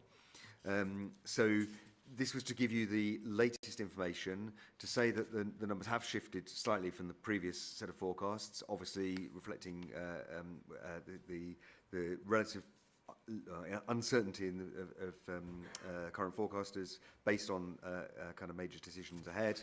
It is still based on a smooth transition out of the EU. That will obviously become more and more apparent over the next few months, exactly how that goes. And we will regularly update these forecasts, and the latest forecasts will then always be used to input into the spatial framework. The one point just to make clear is that obviously the baseline forecast keeps changing. The accelerated growth scenario will move less quickly, because we're still believing that actually the accelerated growth scenario is actually what do we believe the potential of the economy is, and so actually the belief in the economy is still high, and even though the baseline might be changing. Any questions? Susan. Thank you. I've got a few, but what I want to say just before I ask my questions is, in response to that from Simon Noakes, to thank him very much for highlighting to us that all that work that's been done about scenarios over Brexit, and to know that that has been going on here in Greater Manchester is so important for this scrutiny committee to hear about. And what I actually would want to say is that yes, we are in the months now that are going to matter, aren't they? And some of the predictions are and remain a worry for this city region about the changes that may come because of Brexit. And I want to put on the record, I think we've done this for getting on for a year now, that I am really highly assured by the politicians that deal with economic matters, by the LEP that we've got in Greater Manchester, which is likely one of the best in the United Kingdom, by the businesses that we've heard about when we come here. So, you know, I feel assured that we have such effective individuals who are, if I can put it in no other way, on the economy in Greater Manchester. I feel very assured, having spent the time I have at this scrutiny committee. So looking at the pages that I've gone through on the economic forecasts, it says that job creation is to remain strong. But there is no good prediction for increasing productivity, and I welcome some of the straightforward language in this report. And now, short term, we have thousands of jobs there in Greater Manchester coming along for logistics and warehousing. I think if I remember in the report, it does identify things like warehousing and construction as job growth areas. I was thinking about the ones, Simon, that aren't particularly the professional jobs, because, of course, we're asked to note the growth areas that are going to be much more educated jobs, and this city region has got to step up to do that, to do something about that, because we want our citizens to be able to take all of these jobs. But I just want to ask you, it doesn't say anything about whether you think the jobs around warehousing, logistics, are going to start to shrink in any way, because we have heard about automation, automatum, artificial intelligence, robots and driverless trucks and things like that. In the future, is there any indication of when that might start to affect the sector? Now, my knowledge of productivity is that skills and investments stand out massively. The dashboard earlier, that did say that it felt that there'd not been much progress really at all for years on skills. And so I do want to hone in that question I've asked you. What can the GMCA, I know we've just heard about the finance for skills, but what more can the GMCA do to have the 10 councils really push and focus on skills in terms of getting more citizens ready for the level 4 and the professional jobs that are available across the conurbation? My last question is about what I call productivity finance. You know, is finance, because it makes it clear in the document, we're not sure we're going to get too far with productivity. So I want you to speak a bit more to that. Is finance quite a key thing, one of the levers to drive productivity? So, and if it is it loans investment to companies? Is it national government that need to be helping companies more? Is it that there's not enough finance in the sector? Is that one of the things that will drive productivity? Or is my approach not really right? I think skills is one of the key drivers, it must be. Am I missing other things on productivity? Thank you. I will ask Rupert to come in on some of that. But the three, kind of to deal with the three questions, warehousing, logistics, the impact of artificial intelligence. It's an interesting, warehousing and logistics is particularly interesting because they require vast amounts of space, but actually don't necessarily create that numbers of jobs. But the jobs that they are creating now are incredibly high-tech jobs, highly skilled jobs.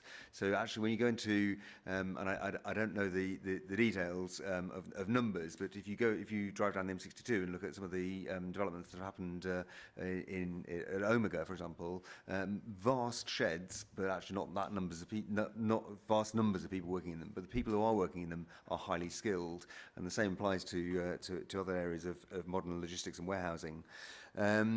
So the forecasters nationally obviously look at what they think is going to happen in terms of the impact of artificial intelligence, and nobody quite knows exactly what is going to happen, so it is just a forecast. So we do need to think very carefully about that whole area. That then leads to your second question about what more can the GMCA do around those high level jobs. And in the report we talk about sorry, I'm just trying to find the relevant section there. We talk about the accelerated growth scenario being based on a shift towards higher value sectors and higher productivity within companies. So actually, we have to make that change in productivity if we are genuinely going to be globally competitive. the combined authority or nationally skills funding, government funding for skills is all focused, primarily focused around level 2 and below skills, and very little focused around level 3 and level 4 skills. So level 2 is effectively your equivalent or GCSE, level 3 is your A level, and level 4, well, level 4 to 6 is effectively your degree levels. And the vast majority of government funding goes for level 2 skills.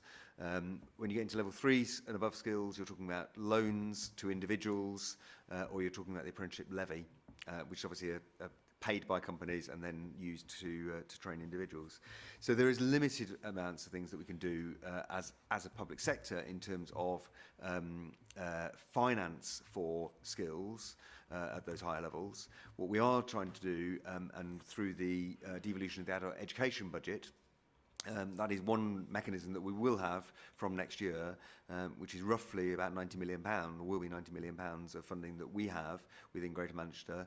The vast majority of that is currently spent on level 2 skills, and primarily on courses involving English and maths for people who haven't attained English and maths at GCSE. What we want to try and do is work as a whole system to say, actually, if we could achieve more people getting GCSEs at age 16, we can use more of that out of education budget to drive into some of those higher level skills. And what we're saying is you can't think about the various different bits of the system in isolation. You have to think about the system as a whole. And actually we want to, even though we don't control a lot of the funding, we want to work jointly with employers and with Department for Education and with our own funding and with colleges to create that whole system approach so that we can actually drive forward on the higher level skills. Another point on the higher level skills is also just to say that we are looking at specific areas around HS2, around construction, and around a number of other kind of high growth or potentially high growth areas supporting growth in the Northern Powerhouse, where we know we are likely to have skills problems, and looking at what we can do. We can't necessarily put vast amounts of money into it, but we can work with the private sector to work out how we can help train people for their forthcoming skills needs. And you're absolutely right in terms of your issue about productivity. There are a range of things that we talk about as driving productivity. Skills is absolutely the first and foremost most fundamental of what drives productivity. Finance is another one of those, but we generally don't think that we have a major problem with business finance as a drag on productivity. There are some issues on business finance, but not necessarily as a drag on productivity. The big one is investment in skills, and we need to encourage more private and public investment in skills. Sorry, Rupert, did you want to add? Thank you, Simon. Yeah, to rehearse the figures, if you think the 10 billion gap, if Greater Manchester was performing at the UK average, the dividend to GM, if it was to address its productivity issues, 20% of that is getting more people into work, increasing participation in the labour market, and 80% are due to the comparative differences in the productivity of firms, comparing Greater Manchester on average with both the UK and a stretch target comparing us with the Greater South East. The majority of those drivers of productivity, all our analysis is particularly strong around the gap in skill levels, including leadership. And to further that, it's not just about ensuring that the high-level skills in some of our accelerator sectors, a lot of that productivity gap can be addressed by raising both the value added and also the skills within the routine economy, of which account for at least 3/4 of jobs across the conurbation.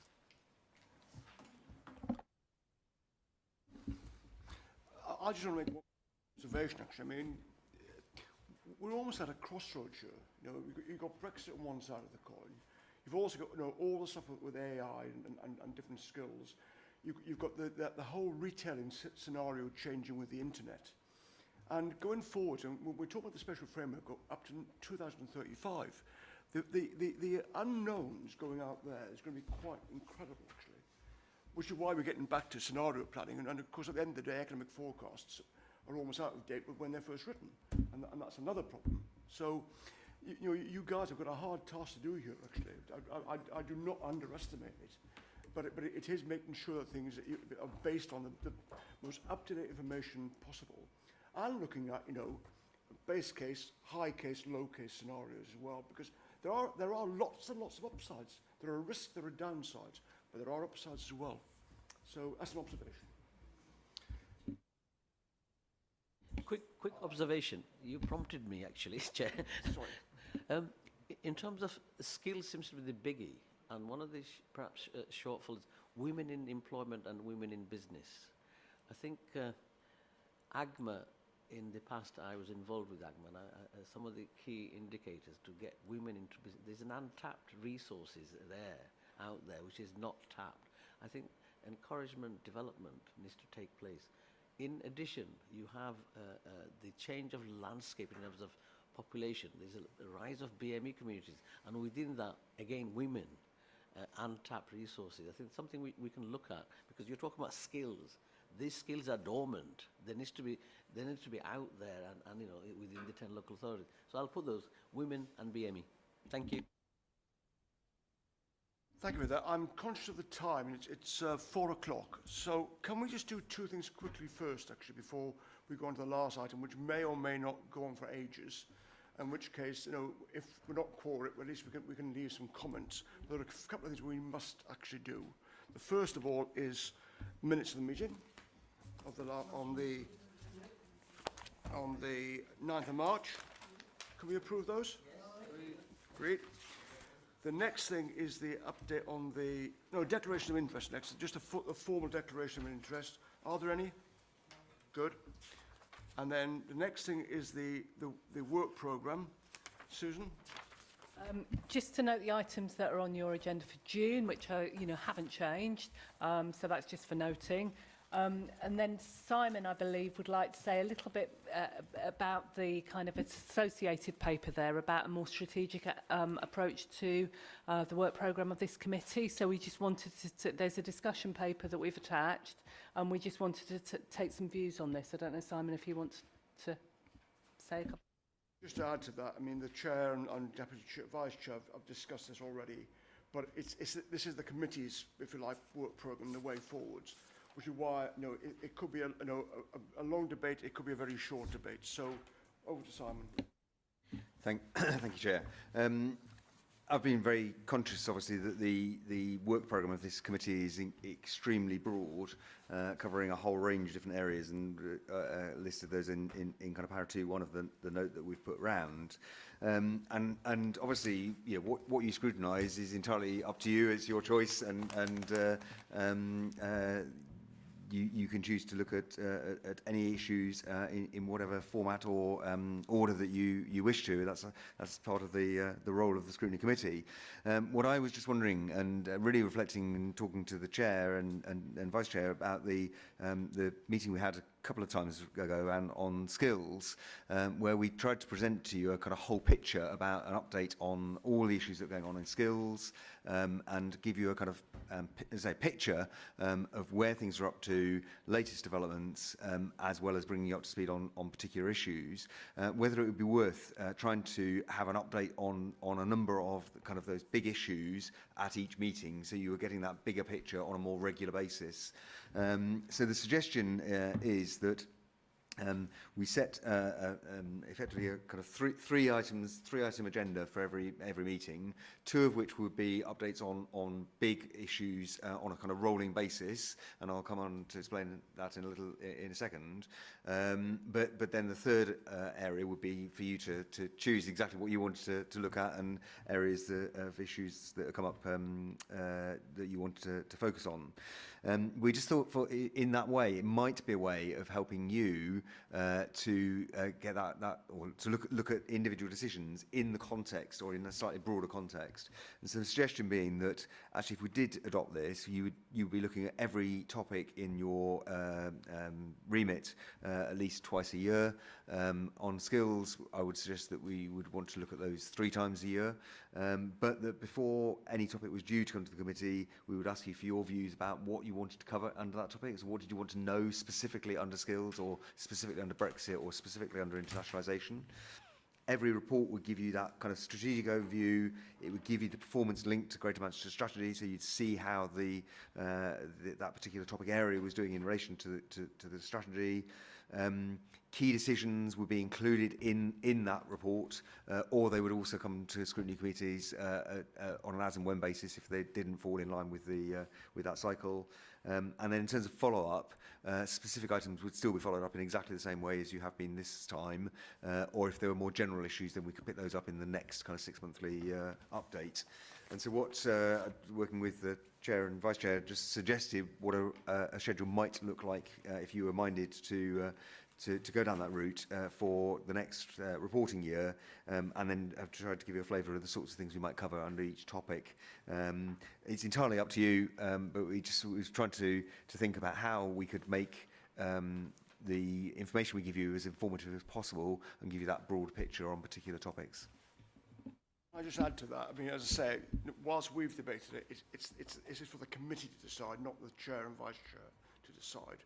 And the only other thing, on your table, there's a proposed schedule of meetings, which will also include May next year, because I think the officer recognised there are so many things that need to be discussed. So, open to debate.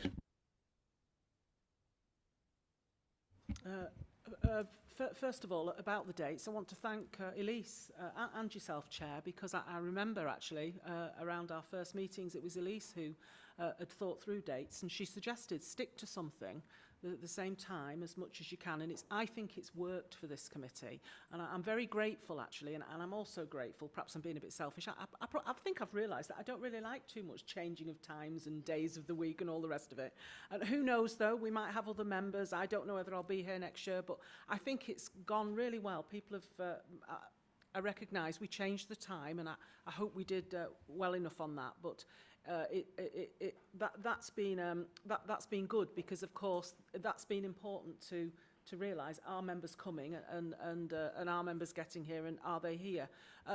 The only other thing I want to add is that I think this paper sets our work out in a very systematic way, and so I back it. There's nothing I really want to ask for, because people know I have an interest in matters of poverty and low pay particularly, and I looked at this and I thought, oh, okay, business, science, skills, yes, but I've realised the 6 monthly updates I am going to probe very much those issues of inclusive growth, pay, and so on, and certainly when employment comes up I'll be concentrating similarly. So, you know, looking across it, I thought there are enough places, and business, looking across it, there are enough places there where I will bring up the matters that I'm passionate about.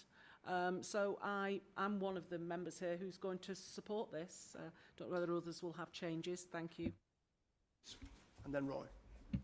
Yeah, I haven't been able to, because we've only just seen these dates. I would like to ask that, if possible, that we can avoid school holidays. I don't know if that's possible or not. If we can make it term time only, don't know. If it is, then that would be preferable. I don't know. I'm looking at your face and you're like, no! But if it's possible, I appreciate it's not always possible, and that's why we have a substitute scrutiny pool, so I get that. I would also like to propose that if we have members who are sitting on this committee, and delaying this meeting by 15 minutes would make it actually easier for everyone, for us to be quorate, that 50, you know, if we did 2:15 till 4:15, to me, I don't, but what I liked about it, and I support Susan's comments, is that it's the same, and that we stick to the same thing, because I sit on another committee, we change the dates, and it's just not, it's just really hard work, actually. It is more difficult. So I welcome the dates. I propose that if it makes it easier, a 15-minute delay, shifting it by 15 minutes, you know, we could consider doing that. I'd also like the fact that on item 3, I like the schedule. I'm really pleased to actually have something come before proposals that actually ensure that we cover everything on across our remit. I like the ability for us to call it, like, calling's the wrong word, isn't it? But for us to request particular things that we're specifically interested in. I also would like to add that we, where possible, as far as possible, that we pre-scrutinise decisions so that actually it gets to us before it goes to the combined authority for decision. I accept that sometimes things, you know, it isn't possible, but really that this plan should do that. And item 3, you know, if we needs to be urgent, if something needs to be slotted in, we need to be able to do that. So I quite welcome having a space on the agenda to put that in. But I am happy to support this as is. Thank you. Right. Like others, I don't know if I'll even be on next year, so it's not worth arguing too much about anything. But could I just, it sounds a petty one, but it came up today about higher skills, about graduates. We're talking about lower skills, English and maths, GCSEs, whatever.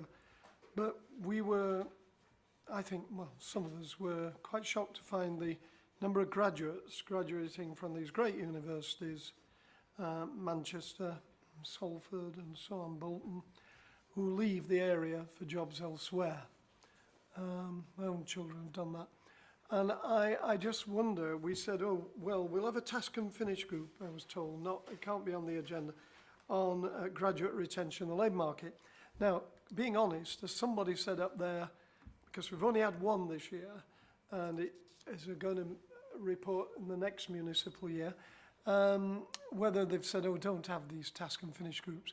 So if we're not having one on that, and it is seem a major subject where we could look to the universities and to business, I don't mean lots of people, but 1 or 2 experts come in and talk to us about it, in a subgroup or at the full committee, it says here, could be reviewed by next year's committee. Where's it going to go on the agenda? Is that in the column 3 or what? I don't want it, all I'm conscious of, I always, I'm a bit pedantic, but I always want things that aren't discussed, you know, from any other business, to be put in any other business of the meeting I'm at, so we don't just lose it. Officers can lose things if they try. And so I'm just conscious that we minute somewhere that topic is looked at next year, and we bring in some expertise advisors and see what GMC officers are doing about it, and have we any comments? I mean, I would support that. I mean, it's on this. It uses the word it could be looked at by the committee. I mean, you know, we can make a decision to do that, but at the moment, I think, you know, that would come under, probably under the 3rd column, but it maybe it's already covered under the other skills areas. So I think it's an important point. 3 Bury lads with degrees in aircraft. That's where you get GVA coming in. 3 lads I did reference for aircraft engineering at Salford, and they've gone, one in New Zealand, one in Gloucestershire, Cheltenham area, and so on. They've all gone away from Greater Manchester with good honours degrees in aircraft engineering. And you just think, well, we've places in Bolton they could be working, haven't we? Whatever. Yeah. Thanks, Chair, and thank you, Elise, for your comments. So I will not repeat. Most of my comments have been covered. Just on the work programme, in terms of reviewing and refining, I suppose the potential of changing and adjusting is there. What I would put down is that whilst we're talking about graduates, in that overall development, whether we can actually, you know, people right from the start, people can have a sort of the skills-based, where are the individual skills card or something to that effect, so they know they can monitor their skills where they're up to, that one. And also the second one is the cyclic report, perhaps, on Graphene Institute, because that's the biggie for Greater Manchester, and our universities are relishing in terms of new development and new products. So I just add that. Thank you. We've got 2 areas here which are noted out, and I query these. One is science, and one is Brexit. But the thing is, there are so many scientific developments taking place in Manchester. It's not just graphene, and it's other subsectors like healthcare, and that's why it's important to have that. And on Brexit, it's not just about the economics, which we probably all over them in place. It's the effect of various agencies who might be the regulators for, let's say, pharmaceuticals. So it's that sort of thing as well that we need to take on board, and that's very much a case in point. So anyway. Are we happy to go along with this approach? Yeah. Yes. Good, excellent. So thank you for that, Simon. Well, that's the end of the meeting, I think. It'd be remiss of me not to thank you all, actually, for... Sorry, Simon. You had us last time for an update on Carillion. Oh, sorry, yes. So I just... We missed that because of the non-call. Yeah, no. I just thought you might want to know that the official receiver actually did an update on the 3rd of April about employment from Carillion. This is nationally. Just over half the workforce, just over half the pre-liquidation workforce, so that's close to 10,000 people, have found employment nationally. Nearly a further 1,000 have been transferred to new suppliers, or just about that number. 1,800 have been made redundant, and 5,400 have been retained by Carillion to deliver public sector contracts on an ongoing basis. So that's a national position. In GM, there were potential of 1,256 residents employed by Carillion before liquidation. 116 have been made redundant so far, to our knowledge, and Job Centre Plus and others are working with those. Just recently, Network Rail announced that a significant number of Carillion's Network Rail contracts have been acquired by Amy Rail, and that includes the Manchester Preston electrification upgrade. And the final point, just on supply chains, the government's launched an insolvencies consultation seeking views about new ways to protect payments to small companies in a supply chain when hit by the redundancy of a large company. So that's the latest position. Any questions? Thank you. So as I was saying, it's the last meeting of the year. Can I thank you all for some superb scrutiny? You've asked some really good questions. Raise things, issues, in a constructive way, which I think is important for the officers. Because my phrase is, we're critical friends here. We need to help, but also critique these things. So I really do thank you on this. And also the attendance rates have been very, very good, actually. So we almost struggled today, but thank you for the late arrivals, making sure that we were quorate. I would like to thank the officers as well, actually, for your thoroughness in your reports and your openness as well, which I think is very important. I'd like to thank my vice chair, but most of all, I would like to thank Susan and her team. You really do provide a superb service, and more importantly, personally, you keep me on the straight and narrow. So thank you. And for those who, like me, are up for re-election, I'm not sure I'm supposed to say, actually, but that's all I will say is best of luck. It's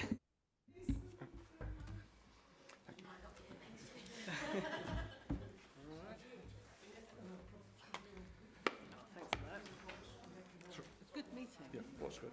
But as I say, it's always difficult. I mean, it was such a good...